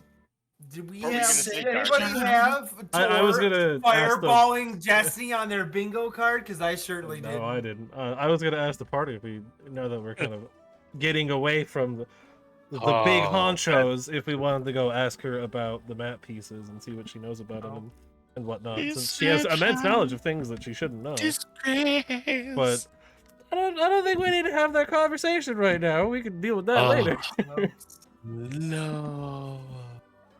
I was thinking too, and this is something that Asriel was gonna say, but obviously now it's a moot point. I was say, if you wanted to do something in high water that you needed the pontiff to be away for, now would be the perfect time to do it. On the other side of the flippin' world. Exactly. It's a whole freaking. I just thought of that. Not even that. On the other side of the world, where the people that are like have been at like war the with us are located. Man, that's so ridiculous. Yeah, to be so concerned about something happening to the pontiff here that you forget that, like. Yeah. Oh man. Elsewhere is well, they could just if they kill all of us. If they kill all of us, then it's just like, yeah, the Gorgs did it. Yeah, you know what I mean? They died in travel, or the Gorgs raided them. What is Ruma involved in? Oh my goodness. Man, all right. Well.